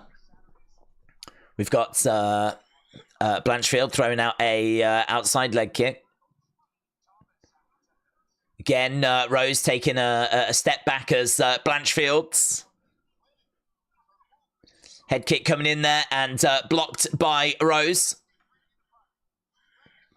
2018 Rose, said Henry Cejudo. Erin needs to get this fight to the ground. 2018, said Scott for Rose. Nice shot again there. She's getting some really good check left hooks in. Kick coming in by Erin. That's an outside leg kick. That seemed to cause a little bit of trouble for Rose. She just sort of got stuck there momentarily. Couple of shots coming in. Jab coming back there by Rose. Rose looking to throw a right hand. They're both jabbing at the same time. Another jab coming in there by both women. Rose letting the hands go. Knee down the center. Rose looking for a takedown. It's Rose that tried to grab that leg. Erin grabs Rose, though. Throws in a knee. Drives Rose back against the cage. Yeah, Rose may be just showing a few signs here that some of this damage is starting to catch up a little bit. I mean, she has had to weather 11 leg kicks. Takedown by Erin, but Rose tried to reverse it. It's not quite where Rose wants to be. Erin has done well there to get Rose down and not allow Rose to kind of scramble away from the bottom. So Rose is on the ground. This is exactly where Erin wanted to get this fight.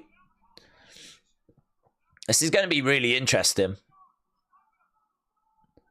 So Erin on top of Rose at the moment. Shot coming into the side of the head. And again. Another shot coming in there by Erin Blanchfield. So at the moment, both are down on the ground. Rose on her back, Erin on top. Rose is just keeping Erin close to her.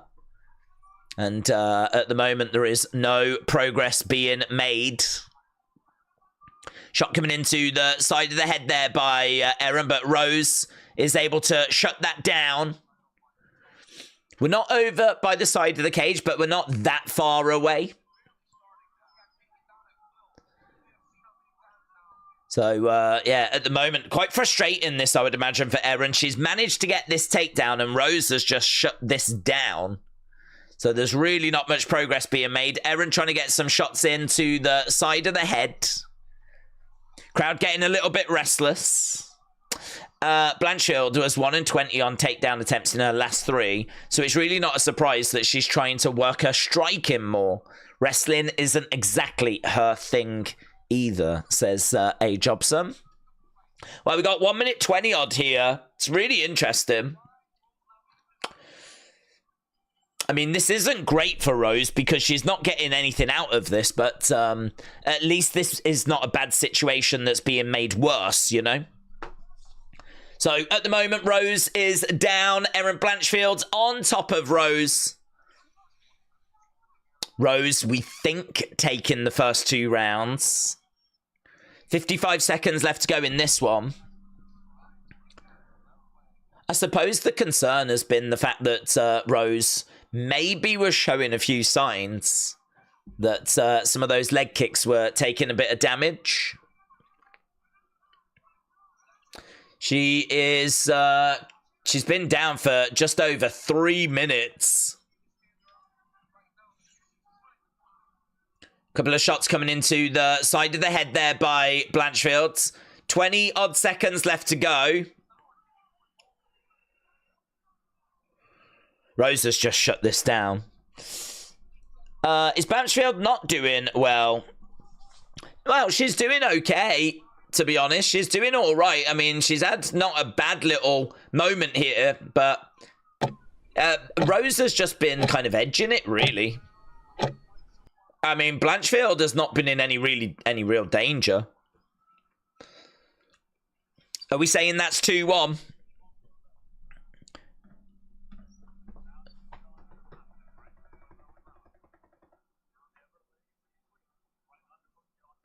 So they're saying that she's going to have got a little bit of confidence from that. You know, she was down on the ground.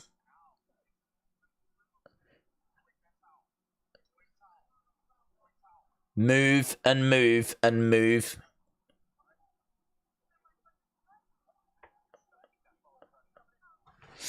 Considering Blanchfield is a jiu-jitsu black belt, said Hadley, you really don't see her using it very much in fights. Spartan said, have you had anything to eat? Snacks or drinks? No. Only I had a cup of coffee in between the 2 streams. And I just finished off a little bit of the water. That's it. Right. Round number 4 then, as this is a very intriguing fight. Very intriguing fight. Couple of shots coming in there by Blanchfield. Rose in the center. Couple of strikes coming in by Blanchfield, really coming out. Rose has got to be careful here because she could be dealing with a flurry of shots, but hidden behind it could be a takedown. She has got confidence. She got Rose down and she kept her down for a long time. Outside leg kick there by Erin Blanchfield. Oh, a couple of shots coming in. People are saying 29-28 for Rose. Couple of shots. It's actually Blanchfield that's got the slight striking advantage now. Kick coming in there by Blanchfield. Rose moving forward. Couple of jabs coming in. Could this be where Blanchfield starts taking over? I'm really worried now. Because Blanchfield's really looking good. She's letting her hands go. She's got the striking advantage. She just had nearly 4 minutes control time. Feels like the momentum is with Blanchfield. It feels like Rose has got to do something to kind of change that momentum. Kick coming in there by Rose. Rose edging forward. Blanchfield on the outside. Circling round. Kick coming in. Rose trying to get a head movement going, but she just keeps getting tagged. Shot coming in there by Blanchfield. Blanchfield feels like she's edging this round to me. I'm waiting for Rose to change this narrative, change this momentum. Jab coming in there by Rose. Definitely want to see a little flurry here. Definitely want to see something. Kick coming in. She tries for that hook shot. Can't land it there, Rose. Blanchfield again circling round. Rose keeping her eye on Blanchfield's. Tries with a overhand right. There's a hook shot, left hook shot that comes in into a clinch. Blanchfield drives Rose back. That's quite a gap now. That is a gap of 8 significant strikes. Blanchfield has got Rose back against the side of the cage. Is it close? Yeah. Charles said these last 2 rounds, they're gonna be interesting. Jourdain said, come on, Blanchfield. Yeah, I'm worried about the signs I'm seeing of Rose, where she looks like she's gassed a little bit. Looks like she's really feeling the effects of this fight. She's right up against the cage at the moment. And she breaks away. And a couple of shots coming in there. But we're not seeing, like, any power out of Rose. Everything she's throwing, like, Blanchfield can take. I feel like the shots of Blanchfield are having a bigger impact on Rose than Rose's shots are having on Blanchfield. 1 minute 33 here. A couple of jabs coming in. Would be good if she could really crack her with something. Rose in the middle. Blanchfield looking to throw in a kick. So 23-13 in this round. Every round has been so close. Rose 23-21. The second round was like 23-22. Third round was like 9-8 Blanchfield. This one, we've got a sizable gap between the two of them. This could be 2-2. Oh, that was quite nice. That was a nice little shot there by Rose. It's not enough.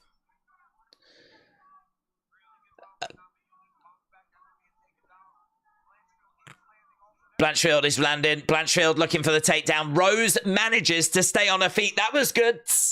Rose managing to stay on her feet. Blanchfield drives Rose up against the cage, but Rose reverses. Rose is still in this fight. We're only talking fine margins, but this round is a Blanchfield round. Couple of shots coming in there by Rose. Again, she loves that left hook, but... Oh, there was a right hand on the chin there by Rose.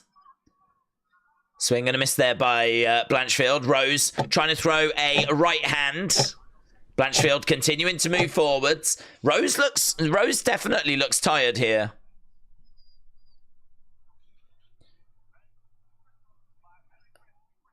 Five minutes to go. I think it's 2-2, isn't it? I think it's 2-2.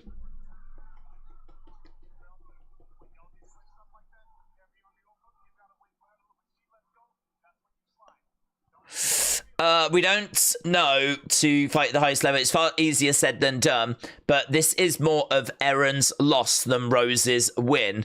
What a horrendous game plan from the start, said A. Jobson. I haven't seen Rose cycle the deck to bring out the big head kick for a long time, said Hadley. That's a good point. Jeanard said, come on, Blanchfields. Brandon is cheering on Thug Rose. Rose just punching air right now, said A. Jobson. Oh my god, I think this is 2-2 as we go into... Why wasn't this a 3-round fight?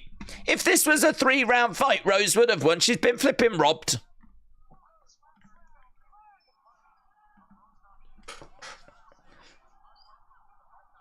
Right, here we go. Oh, man. Rose throwing in some shots. So is Blanchfield, though. Both women going at it right now. I think both women know they need this round. Rose looking for a takedown. Not getting it. As a big hook shot that comes in there by Blanchfield. I think Blanchfield hurt Rose there. Jab coming in there by Rose. Yeah, both of these women just came straight out of the gates. Whatever it is they had in the tank, they just let it go in the first 30 seconds. Knee there by Rose. Yeah, I think a lot of people have got it tied. 2 rounds each. Erin driving Rose back against the fence, looking for a takedown. Ooh, she is on top of Rose. This could be big for Erin Blanchfield. She has got Rose down. Rose is down. Erin is on top of Rose. There's not much of a gap here. She's in half guards. This is not where Rose wants to be. Shot coming into the side of the head. Let's go, Rose. Metal Mama, shout out to you. Hope you're well. Angelo, shout out to you. By the stats, Erin has got this. Those stats do look good for her. I mean, the only thing I'd say is that 2 of the rounds were really close. 1 of the rounds was, you know, for Blanchfield, but...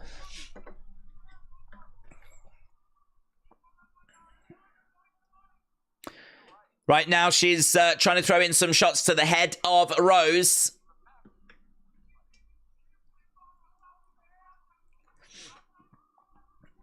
Yeah, this ain't great for Rose. This ain't great at all. She's trying for a crucifix here. She has managed to get it. There's not much Rose can do. Yeah, there is a big development. Blanchfield has managed to trap Rose's arms. There's not really anything, though, she can throw in there at the moment. Right now, Rose is trying to get back up, but Erin's doing a great job of keeping Rose grounded. Rose is trying to find a way of getting back up, but Blanchfield is all over Rose. Feels like it's slipping away, man. Feels like it's slipping away. Feels like Erin is going to take this fight. We got 1 minute 56 left to go. Shots coming into the side of the head. Come on, Rose. Rose needs to get up. And even if she does get up, I mean, she really needs something to counteract the fact that Blanchfield has dominated about 3 minutes of this round. 2.5 minutes. She's only got 90 seconds to go. Rose has managed to get to her knees.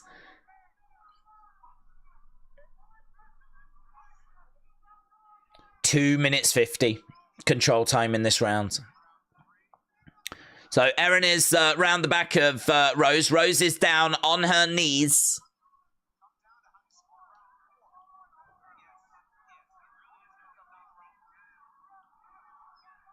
Shot coming in there.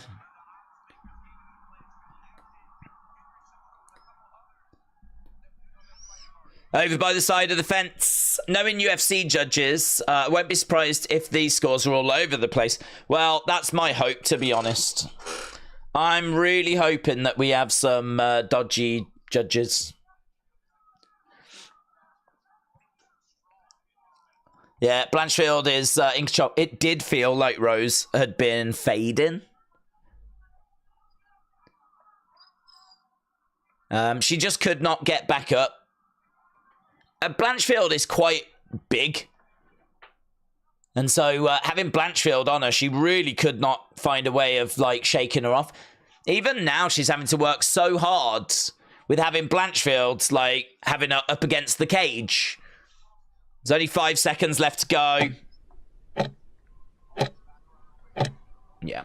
I'm hoping for a robbery here. I'm hoping for a robbery. And if we get it, I'll be absolutely thrilled. So, there we go. It is the end of the fight. Who takes that one? 3-2, Erin said, unless something wild happens. I think Erin gets it split, said Charles.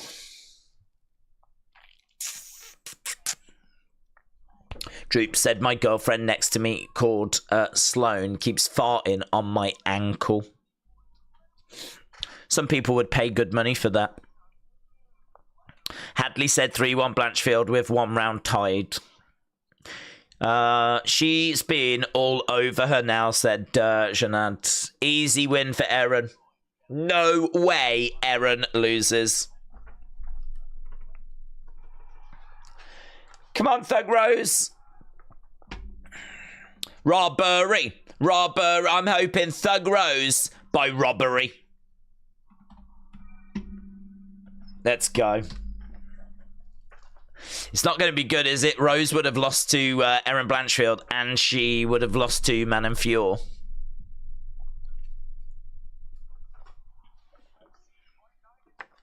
And she's a lovely person, and she doesn't deserve that.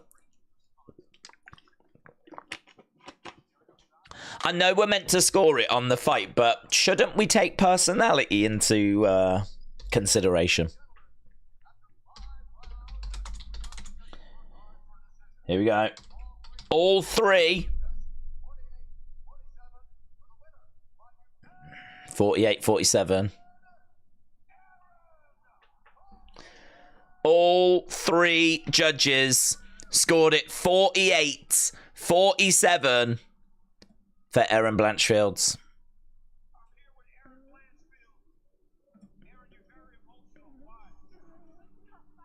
It was a tough fight.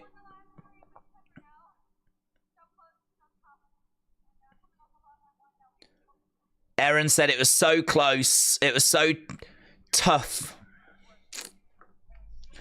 That's a shame. Thug Rose has been robbed.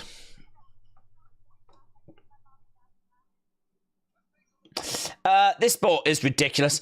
That robberies like that can happen, said Retro MC. Shout out to you. Yeah, all right. You might have looked at the striking, and you might have looked at the control time, and you might have looked at the takedowns, and you might have looked at, you know, those kind of indicators. But did you take into consideration the size of Rose's heart? I don't think you did. I don't think you did. So there we go. Erin Blanchfield steals a win away from Thug Rose.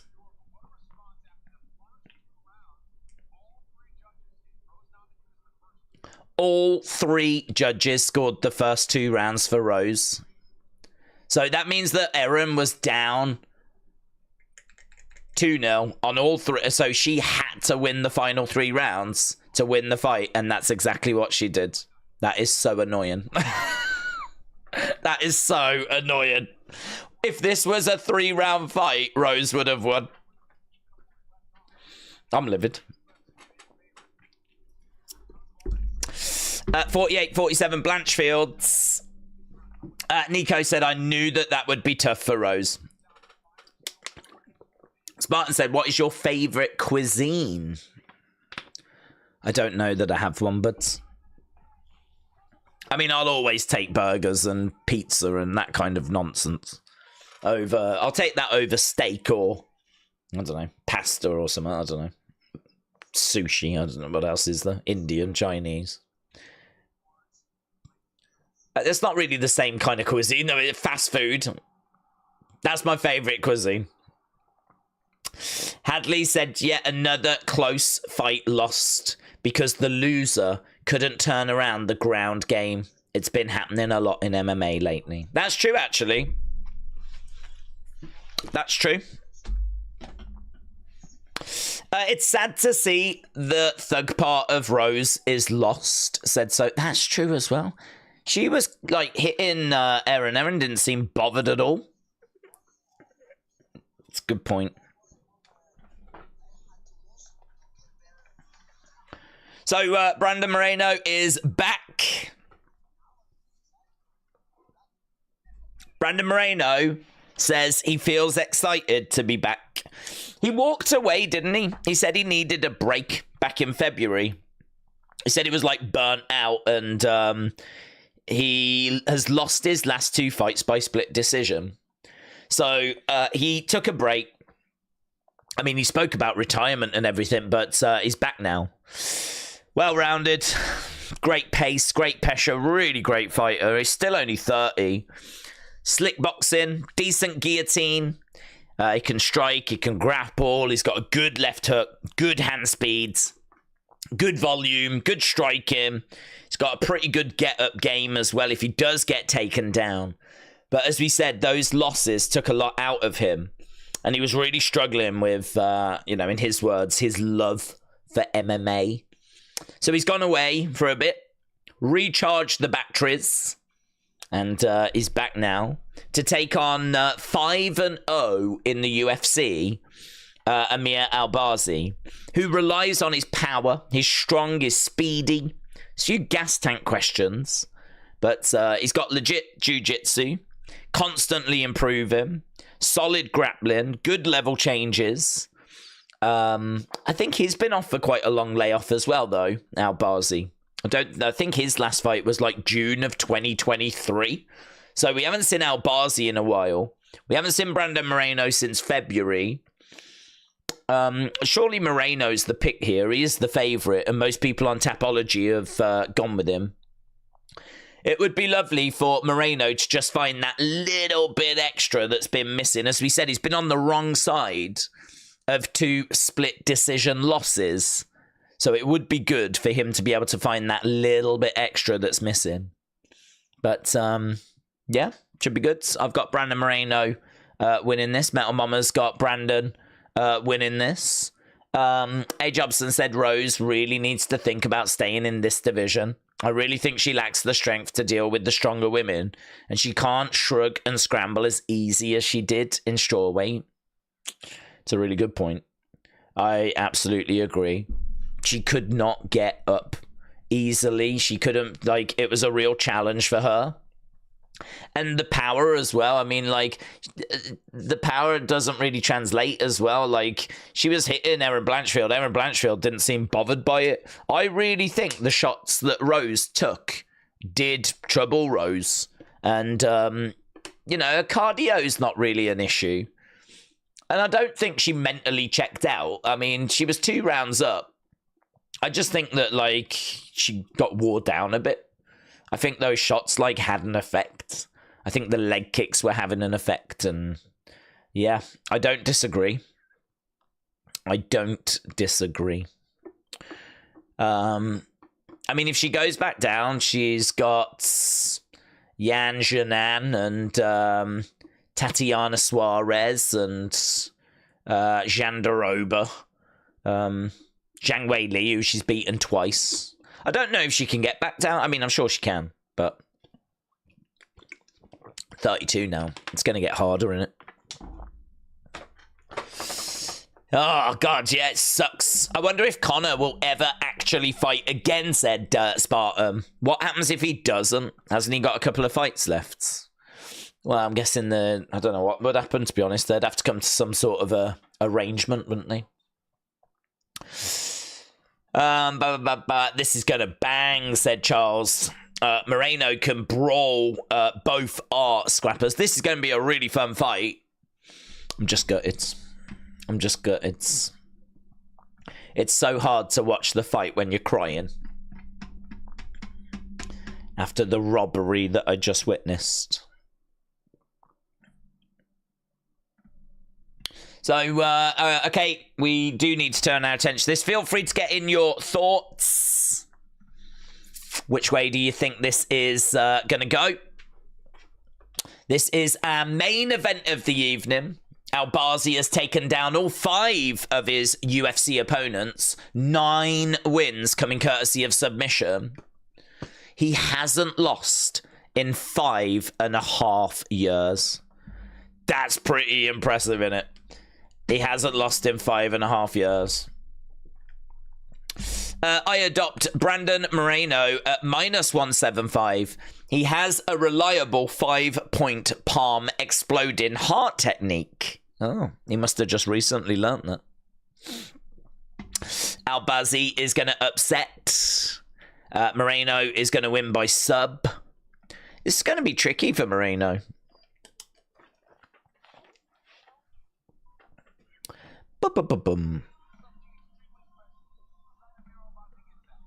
Okay, Albazi then is inside the ring.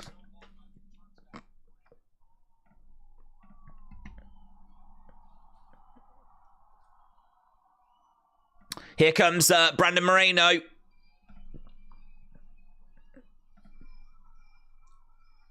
So Albazi is already out there.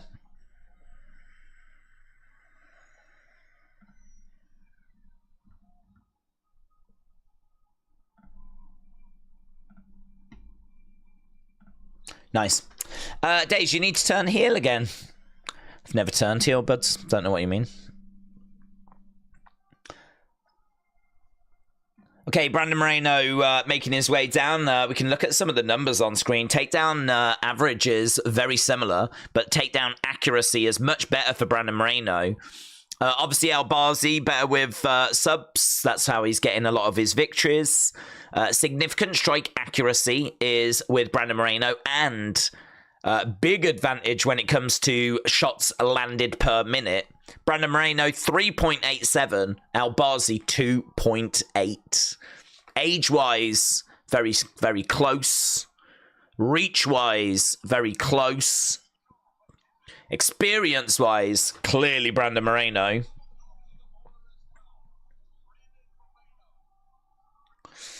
Brandon Moreno making his way down. Has he fallen back in love with MMA? On the plus side, I don't think we're going to get any more Rose 5 rounds fights, so we've all won in a sense at A. Jobson. Nico said, I'm going for Albazi, but can't never underestimate that Mexican spirit, said Nico. Joshua said, Days, please, I can't. Joshua, it's impossible, but I'm too well loved. Moreno making his way down. Nico said I'm going for Albazi. Yeah, feel free to get in your thoughts. This is our main event. Should we do a quick poll, actually? Just a quick one. Just to see what people are thinking. Can I tell you that, like, interest was really high? Like, we really, you know, saw a nice increase in people joining us for the Thug Rose fight. And it has just dipped back down again now. Thug Rose, man. Who wins? Is it going to be Moreno by decision? Will it be Moreno by finish? Will it be Albazi by decision? Will it be Albazi by finish? Just a quick poll. Get in your votes. Fire them in. And as soon as the fight begins, we'll end the poll. So you've got a very short window to vote. If you are watching and you've not left a like, leave a like. It is greatly appreciated.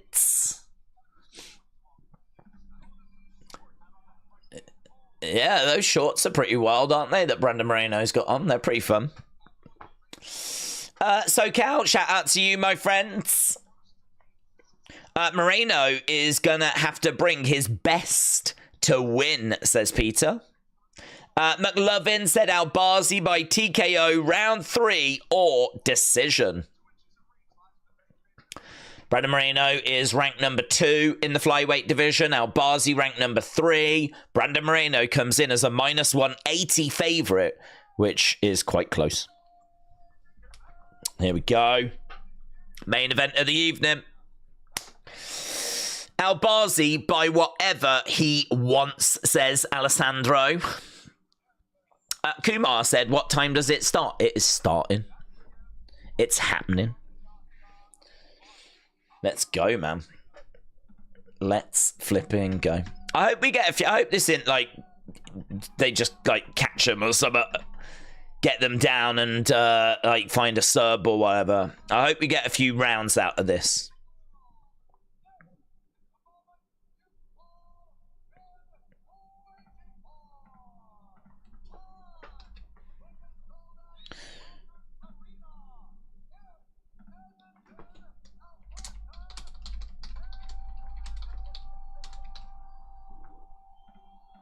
Okay. It's time. Right, Moreno is going to have to bring his best to win. 9 more likes and we get to 200. Jeez. I used to be someone.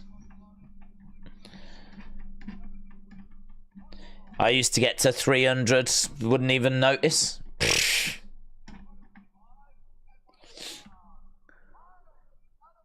Plus 150 for Albazi. I don't like Albazi, said A. Jobson. But I think Moreno might be washed now. Well, we don't know, do we? It's hard to say because he's kind of... He said that he had fallen out of love and he's kind of gone away and... Don't know. He certainly could be past his peak. Lovely reaction for Brandon Moreno as he's getting his intro. Minus 180 favourite. I still maintain that Albazi lost to Kaikara France, but watching it back, it was a very competitive fight. Albazi showed he is a top 10 guy, even if you disagree with the decision. I love his shorts. He looks great. Ernest said, I just rejoined. Did Rose win? Well, she didn't win the match, but she definitely won our hearts. Viva Mexico! Yes! Right, main event time. Let's go. Nico said, the only thing I hate for Albazi is the height advantage. There's not much in it, though, is it? 5'7", 5'5".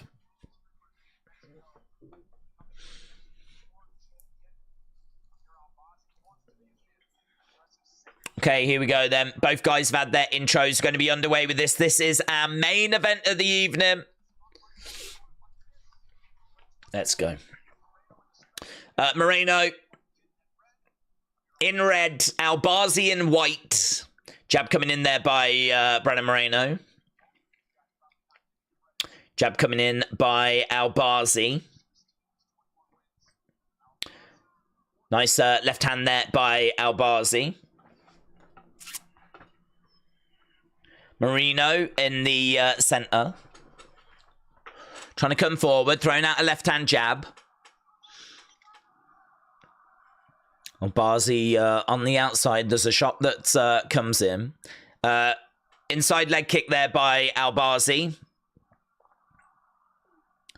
Moreno coming forward, throwing out a jab, but they're falling short.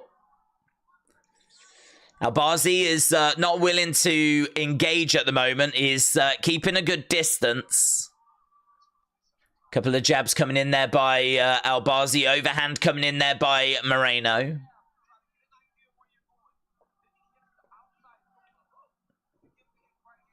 Couple of jabs then by Albazi.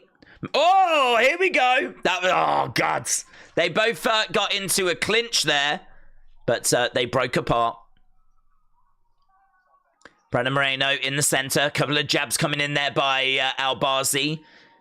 Some head movement there by Brandon Moreno. Kick coming in there by Albazi. Moreno again keeping it quite tight at the moment. Shot coming in there by Albazi. At the moment, I mean, look, it's two significant strikes to one. A lot of what they're throwing is missing.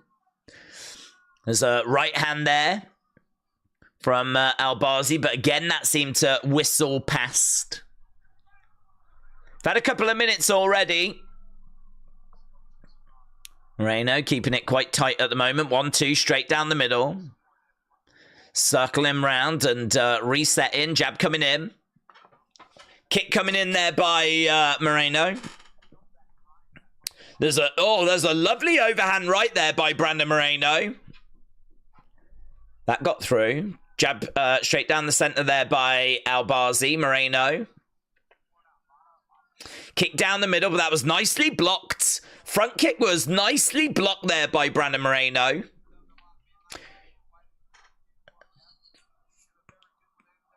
Keeping out that shot, and he throws out a jab. Outside leg kick, that was heavy.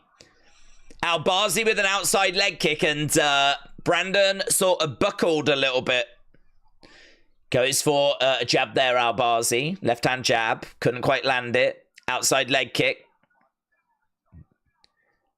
Brandon goes back into the center, throws out a couple of jabs. Albazi with a jab to the body. Hook shot there by Moreno. It's very close. Oh, that was good. That had a bit of pop to it. Nice head movement as well to get out of the way of the counter that came back by Albazi. So a jab and a hook, and then he moved out the way of the shot that came back there, Brandon Moreno. Albazi in the middle with Moreno.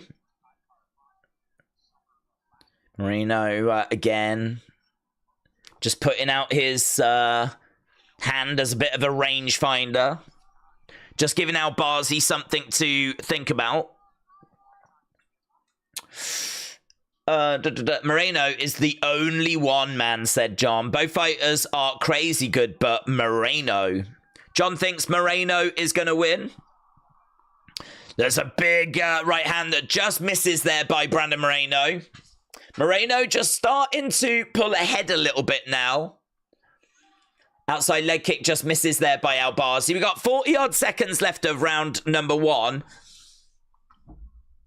Feels like it's going to be a Brandon Moreno round. Just a couple of moments in it that give it him for me.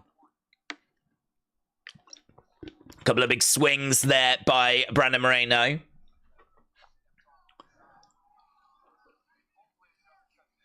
Yep.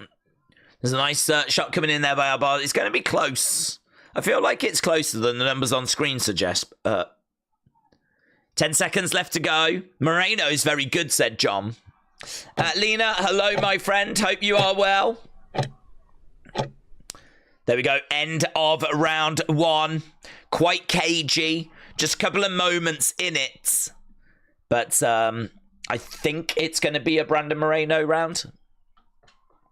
Let's have a look. We'll see what the tweets say. What do you lot think?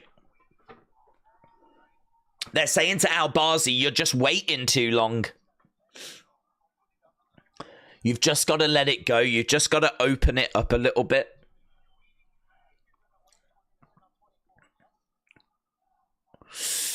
But someone had an accident in the ring, said Spartan. Marino. Kamal, shout out to you. Rooting for Moreno, said Peter. Yeah, very close first round, I thought. It felt closer than the numbers suggest. They've got it at 15-5 in favor of Brandon Moreno. I would say that it was a Moreno round. But, I don't know. You never know quite how the judges are scoring it. They did say he was waiting too much, Albazi. So are we going to see a bit more of an increase here in output from him? Inside leg kick there straight away by Albazi as we start round number 2. Albazi again on the outside, edging forward. Jab coming in there by Brandon Moreno. A couple of shots again, and he goes for a head kick as well there. Tries to end that with a head kick. Tries to get a couple of shots off. Yeah, that kick did look like it hurts Albazi. Brandon Moreno sensing an opening here. Shot coming in there by Moreno, but he misses with it. Albazi goes back. Albazi is getting tested by Brandon Moreno here.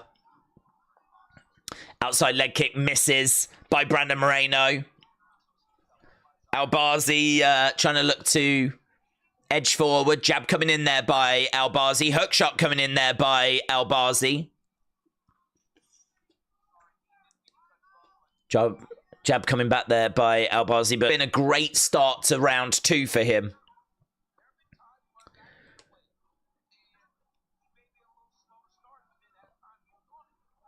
Again, they're both in the center. Both sort of cancelling each other out at the moment as Brandon Moreno is edging forward. Couple of jabs coming in. Doubling up on that jab. Oh, and again, that was good. Albazi goes back. Nice. Lovely body shot there. Big hook shot by Moreno. He couldn't land it. Albazi looking for a takedown. He gets Brandon Moreno. That was good. He got Brandon Moreno down, but in a seated position. Moreno immediately scooting backwards, managing to create some space and managing to get back up to his feet. So they are counting it as a takedown, but he couldn't keep him down. He had him in a seated position. He manages to scoot back. He had him down for all of 2 seconds. And Moreno was able to get right back up, so I can't see that scoring too much for Albazi. The gap between them right now is now 22. The gap was 13. It's now 22. I feel confident this is a Brandon Moreno round at the moment. Jab coming in there by Albazi. Apart from that takedown, we haven't seen a great deal. Ronan said Rose got robbed. Yeah, I'm with you, but I'm willing to start or join a campaign. Outside leg kick there by Albazi. It's going to be Moreno. Headshot. Dead. Albazi in the center of the octagon. We got 1 minute 44. Oh, lovely left hand there by Brandon Moreno. This guy is 5-0. Albazi has been undefeated in 5.5 years. He's 17-1 overall. Undefeated in UFC. And Brandon Moreno is not having too many struggles, to be honest. Couple of jabs coming in there by Brandon Moreno, and he's really putting a load of stuff together here. You can see the damage on the face of Albazi. I tell you what, it really feels like there's levels to this game, and I think that Albazi is finding that out.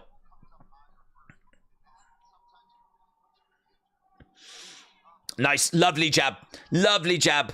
Really crisp jab there by Brandon Moreno.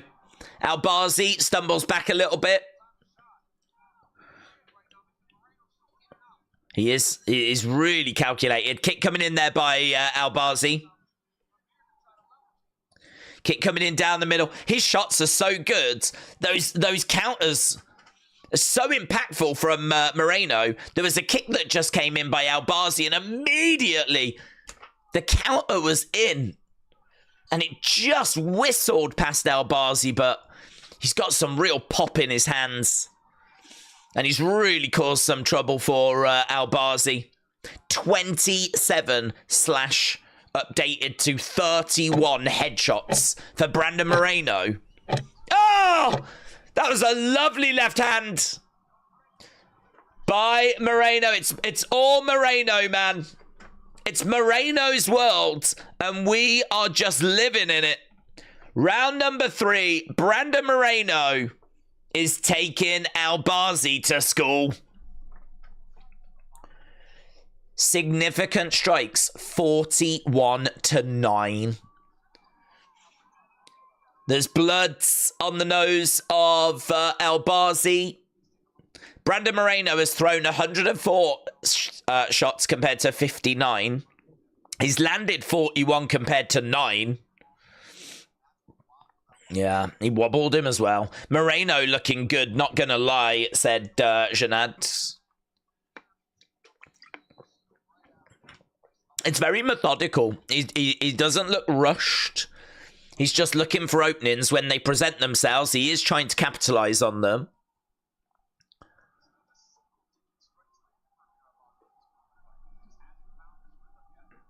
Yeah, that is crazy, isn't it? Round number 3, and it is still single-digit strikes for Albazi in this fight. So, oh, did he catch Moreno there? Moreno, I don't know quite that what was. All of a sudden, he just went down to one knee and made a noise. But he's right back in his rhythm again. Everyone's saying that it is 2 rounds to Brandon Moreno. I don't think that's a great shot. Albazi trying to come forward, but lovely body shot there by Brandon Moreno. Albazi has got some swelling on the right eye. Brandon Moreno covering up a little bit. He's just waiting for that opening head kick coming in there by Moreno. Swing and a miss. He misses with the overhand, but he manages to get a left to the body. Oh, big swing and a miss there by Brandon Moreno. Couple of shots coming back here by Albazi. Oh, there's blood now all over the face. Blood all over the face of Albazi. Kick coming into the body. Brandon Moreno. It's a really interesting fight there. I kind of want this to go all 5 rounds, you know. It's really interesting. We've had 1.5 minutes of round number 3. Body shot coming in. Very evasive. Albazi with a good right hand. Brandon Moreno eats it. Both jabbing at the same time. It's Moreno that gets his through. Jab coming in. Significant strikes, yeah. 50 to 14 in favor of Brandon Moreno. Really impressive numbers for him. Albazi again moving over to the side.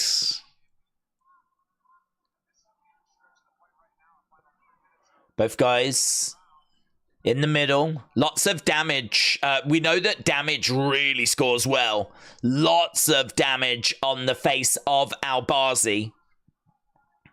There's a right hand that comes in there by Albazi. Moreno backing up a little bit. Swing and a miss. Right now, Brandon Moreno is minus 1,300 favorite. Albazi at plus 700. Albazi just doesn't seem to know what to do right now, to be honest. There's a moment in this fight where I think it's got a little bit scrappy, a bit sloppy. I think if Albazi was able to capitalize on this period, but he just can't. I mean, like, I think he's just a bit shell-shocked. He's still only landed 16 significant strikes. Outside leg kick there by Albazi. Yeah, Paul Felder said he needs to just get one shot just to get some respect. Couple of jabs coming in by Brandon Moreno. Got 1 minute 38 to go. This feels like clearly another Brandon Moreno round. Couple of jabs coming in there by Albazi. Moreno, again, moving forwards. The damage looks really bad. There's not really anything. I think there's a cut on the elbow of Brandon Moreno. But it's nothing compared to the face of Albazi as Brandon Moreno gets a couple of shots through. Looks for a head kick. Could he look for a finish in this final minute? Is really making sure that he sticks on Albazi here. Albazi backing up. Brandon Moreno chasing after him. Oh, big shot just whistles past Brandon Moreno. Swing and a miss there by Albazi. He's having a little look again, throwing in a jab. Lovely shot there by Moreno. 22 to 12 in this round. Round 1, 15 to 5. Round 2, 26 to 4. Round 3, 22 to 12. Brandon Moreno has outstruck Albazi in all 3 rounds. Got 20-odd seconds to go. Right now, Albazi has grabbed the leg of Brandon Moreno. He's got his really good striking defense. I don't know what his striking defense numbers are, but, like, really good. I mean, Albazi has thrown 102 shots. Only 22 have landed. He's operating at about 20-odd% accuracy. Yeah, I mean, look, we might already be at the point where Albazi needs a finish.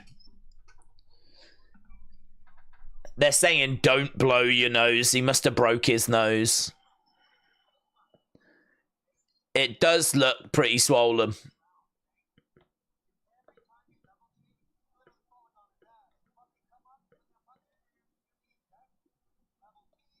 Yeah, that looks moody. Albazi will be looking for a new trainer after this fight, said Gordon. Moreno win, said John. Well, big shout out to everyone joining us. Brandon Moreno. Brandon Moreno is absolutely dominating proceedings right now. Absolutely dominating proceedings.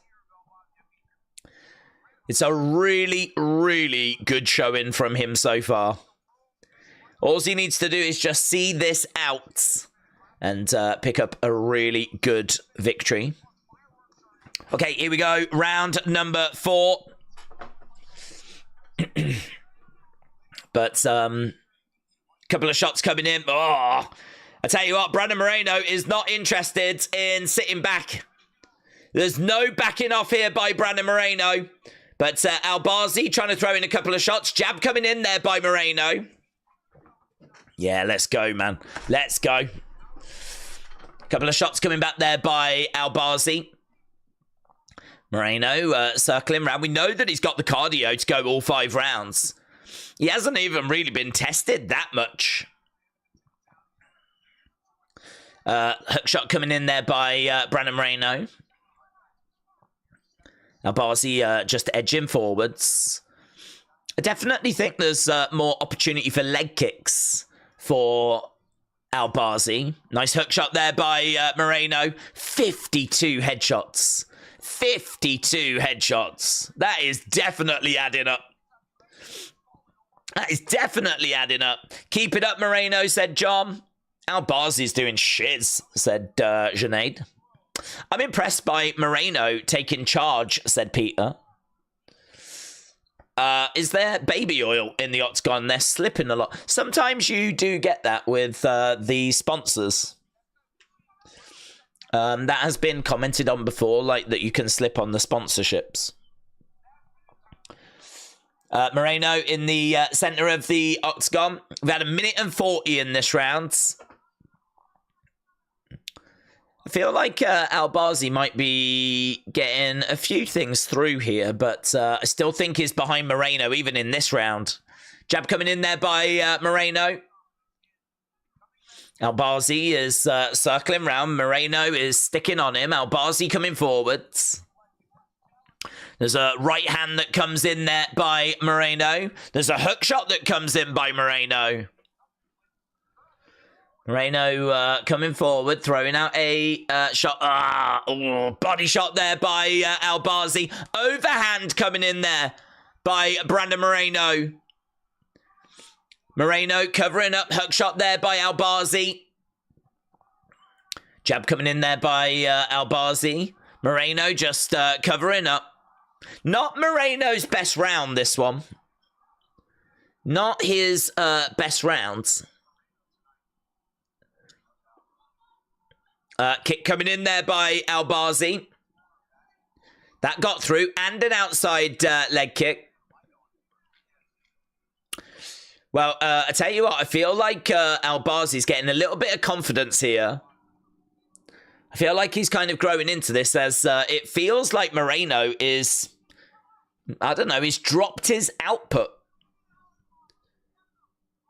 Might be that Brandon Moreno just needs to land something juicy just to give Albazi something to think about.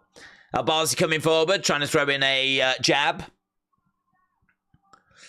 1:40 left to go here. Moreno is doing well, said Jourdain.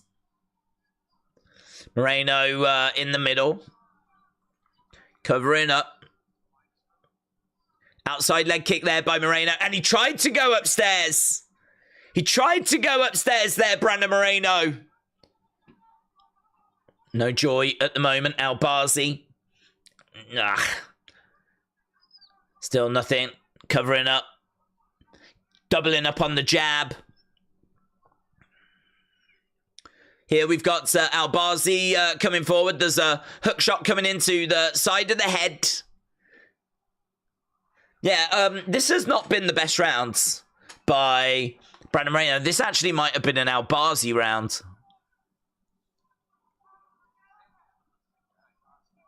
He is constantly moving, but he has got caught quite a bit in this one. Jab coming in there by Brandon Moreno. Albazi again on the outside. There's a right hand there by Brandon Moreno. If we look at the numbers, he has now managed to get to 41. Moreno in the middle. We've got 15 seconds to go. Looks like this is going to go to round number 5. Brandon Moreno is well up in this fight.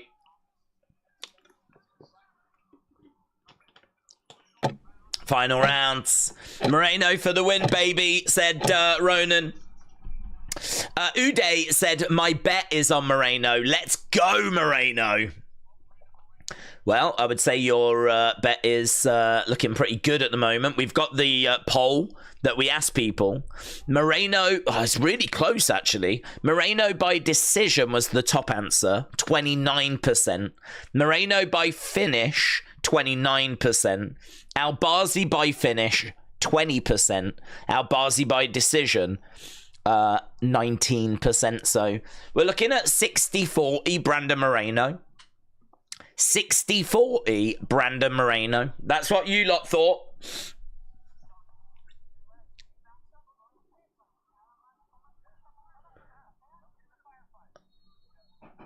Here we go then. Round number 5. The final round.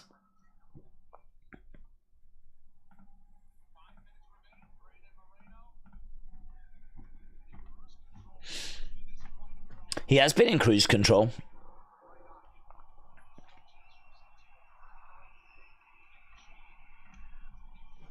Here we go. Loud. The crowd are loud. The crowd are making noise.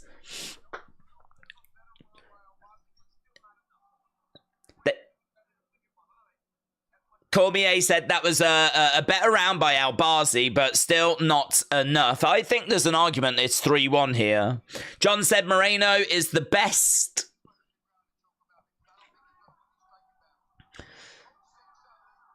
Yeah, Din Thomas said, I don't think he's going to win this striking battle. Moreno looking a little bit sharper here. I wonder if he was just saving a little bit in 4 so that he made sure he had enough in 5.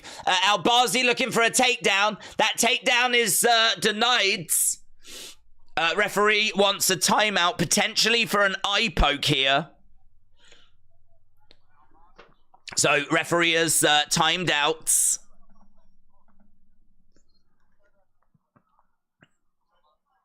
Yeah, he did put his fingers out there. That was pretty moody, actually.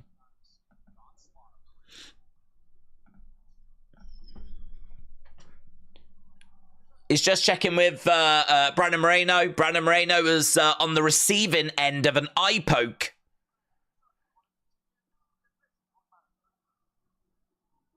Can you see me? Do you want to continue? Brandon Moreno says, yes, please.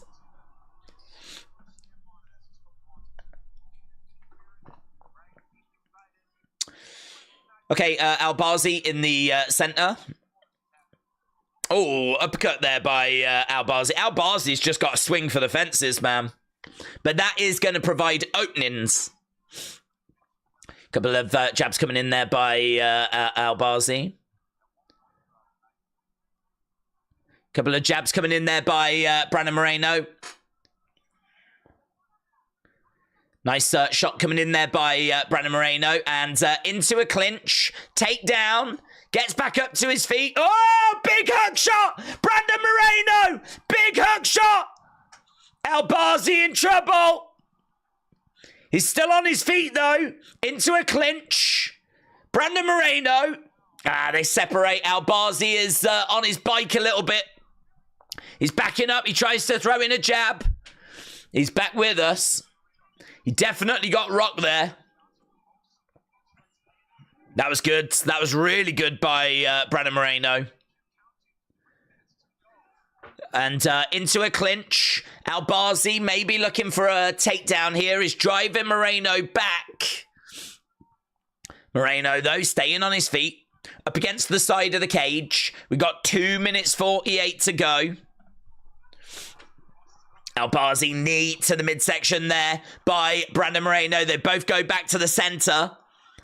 We're coming up to the halfway point in round number 5. Swing and a miss. Is blood all on the arm of Brandon Moreno, but and all over the side of his face. But I think that's from Albazi. Albazi, I think, suffered a broken nose earlier in the fight. Oh, man, yeah. The whole right-hand side of Albazi's face is pretty messed up. We got 2 minutes 10 on the clock. Albazi in the center, throwing out a couple of shots. Brandon Moreno just being very calculated. Circling rounds. Finish it already, said Herman. Couple of jabs coming in there by Albazi. Again, both guys in the middle. Overhand there by Albazi. Kick coming into the midsection. Jab coming in there by Brandon Moreno. Couple of shots going straight down the middle there by Moreno. 1 minute 30. Manages to land a shot there. He eats a shot as well. Moreno goes back into the center. Moreno, 22-11 in this round. Do you know what? Actually, in the last round, 21-20. Moreno even won the last round. Or edged it on significant strikes. I think you still might have given it Albazi, but... listen, if this goes to the judges, it's got to be Brandon Moreno. And we're only a minute away from that. He tries to land a hook shot. Big overhand right there by Moreno. Albazi, though, is not going anywhere. Albazi standing his ground. He might lose this fight, Albazi, but he's going to do it while staying on her feet. He's not backing down. 30-odd seconds left to go. Brandon Moreno. Oh, lovely right hands. Albazi's face is a mess. Albazi says, you and me, right here, for 30-odd seconds. Couple of big shots coming in. Moreno covers up. Jabs back. These two jabbing away. Kick coming in there by Moreno. Oh, man, 14 seconds. Is someone going to get dropped? Yeah, man, really fun. Roll through. Kick there by Moreno. Moreno having fun. Couple of seconds left to go. Wow, really fun. Really fun. Great fight. They were saying Moreno is washed. Great fight. Great performance. Look at that. Brandon Moreno, 118-55. There's only one way this is going. Albazi is a loser. Whoop, whoop, said Ronan Plays. Yeah, there's no way Albazi could have got that. Albazi needs to channel his inner John Cena. Never give up. Really good performance. Really good performance by Brandon Moreno. It just needs to get it confirmed. There's just no way he can't have took that, though. Must have got that victory. So we're going back to the show for the decision. This is why I love sport, said Charles. Moreno by decision, said Deshant. Easy. Albazi wins, said Spartan. Well, I want to know how many rounds he got. It's about how many rounds he gets. No, he looked good. He was an absolute class above Albazi here. Albazi, who was undefeated in the UFC. This was number 2 against number 3.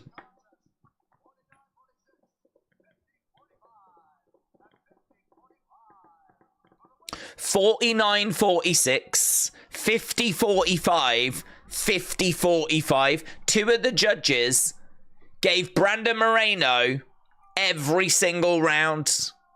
One judge gave a round to Albazi, but it is unanimous decision.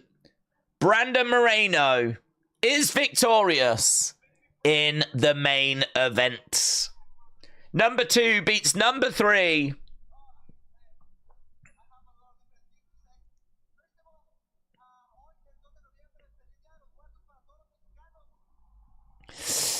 ADS, shout out to you, my friends. Shout out to you. Well done, both fighters, said Ronan. Most wins in UFC flyweight history. Brandon Moreno with 10. Ties Davison Figueiredo.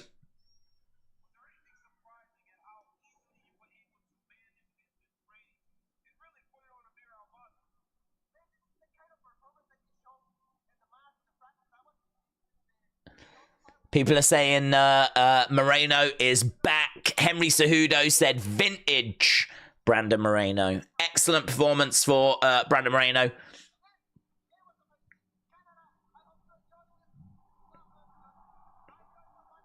I hope you enjoyed this. Ronan Plays said, well done, boys. Well done, boys. Good job, Moreno, said Derek. Albazi is garbage, said A. Jobson. What was his game plan? Eat thousands of shots and throw one kick per round.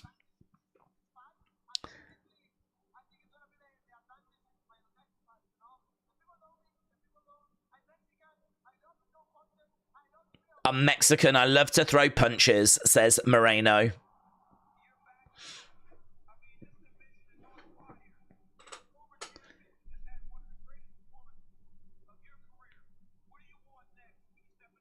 What next?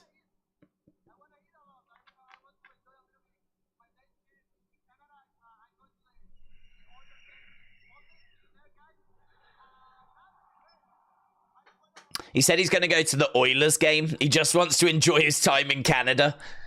Cormier was like, what's next? He's like, well, I'm going to go and eat.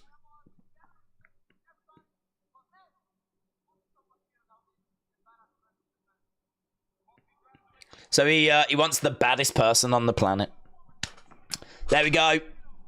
Nico said, never underestimate that Mexican fighter pride. It was a good comeback fight for Moreno. I completely agree. I completely agree. It's a really good statement as well, isn't it? It's not only the win, but it's the statement that he just made. Very good. Very, very good. And with that being said, my friends, we are wrapping up our UFC coverage. Quite a long main show, actually. This thing clocking in at nearly 3 hours 42, this main card. So, yeah, really massively appreciate the support. I hope you had fun tonight. A couple of decent fights in there, actually, in the end. I really enjoyed... I enjoyed the co-main and the main. I thought they were both good fights.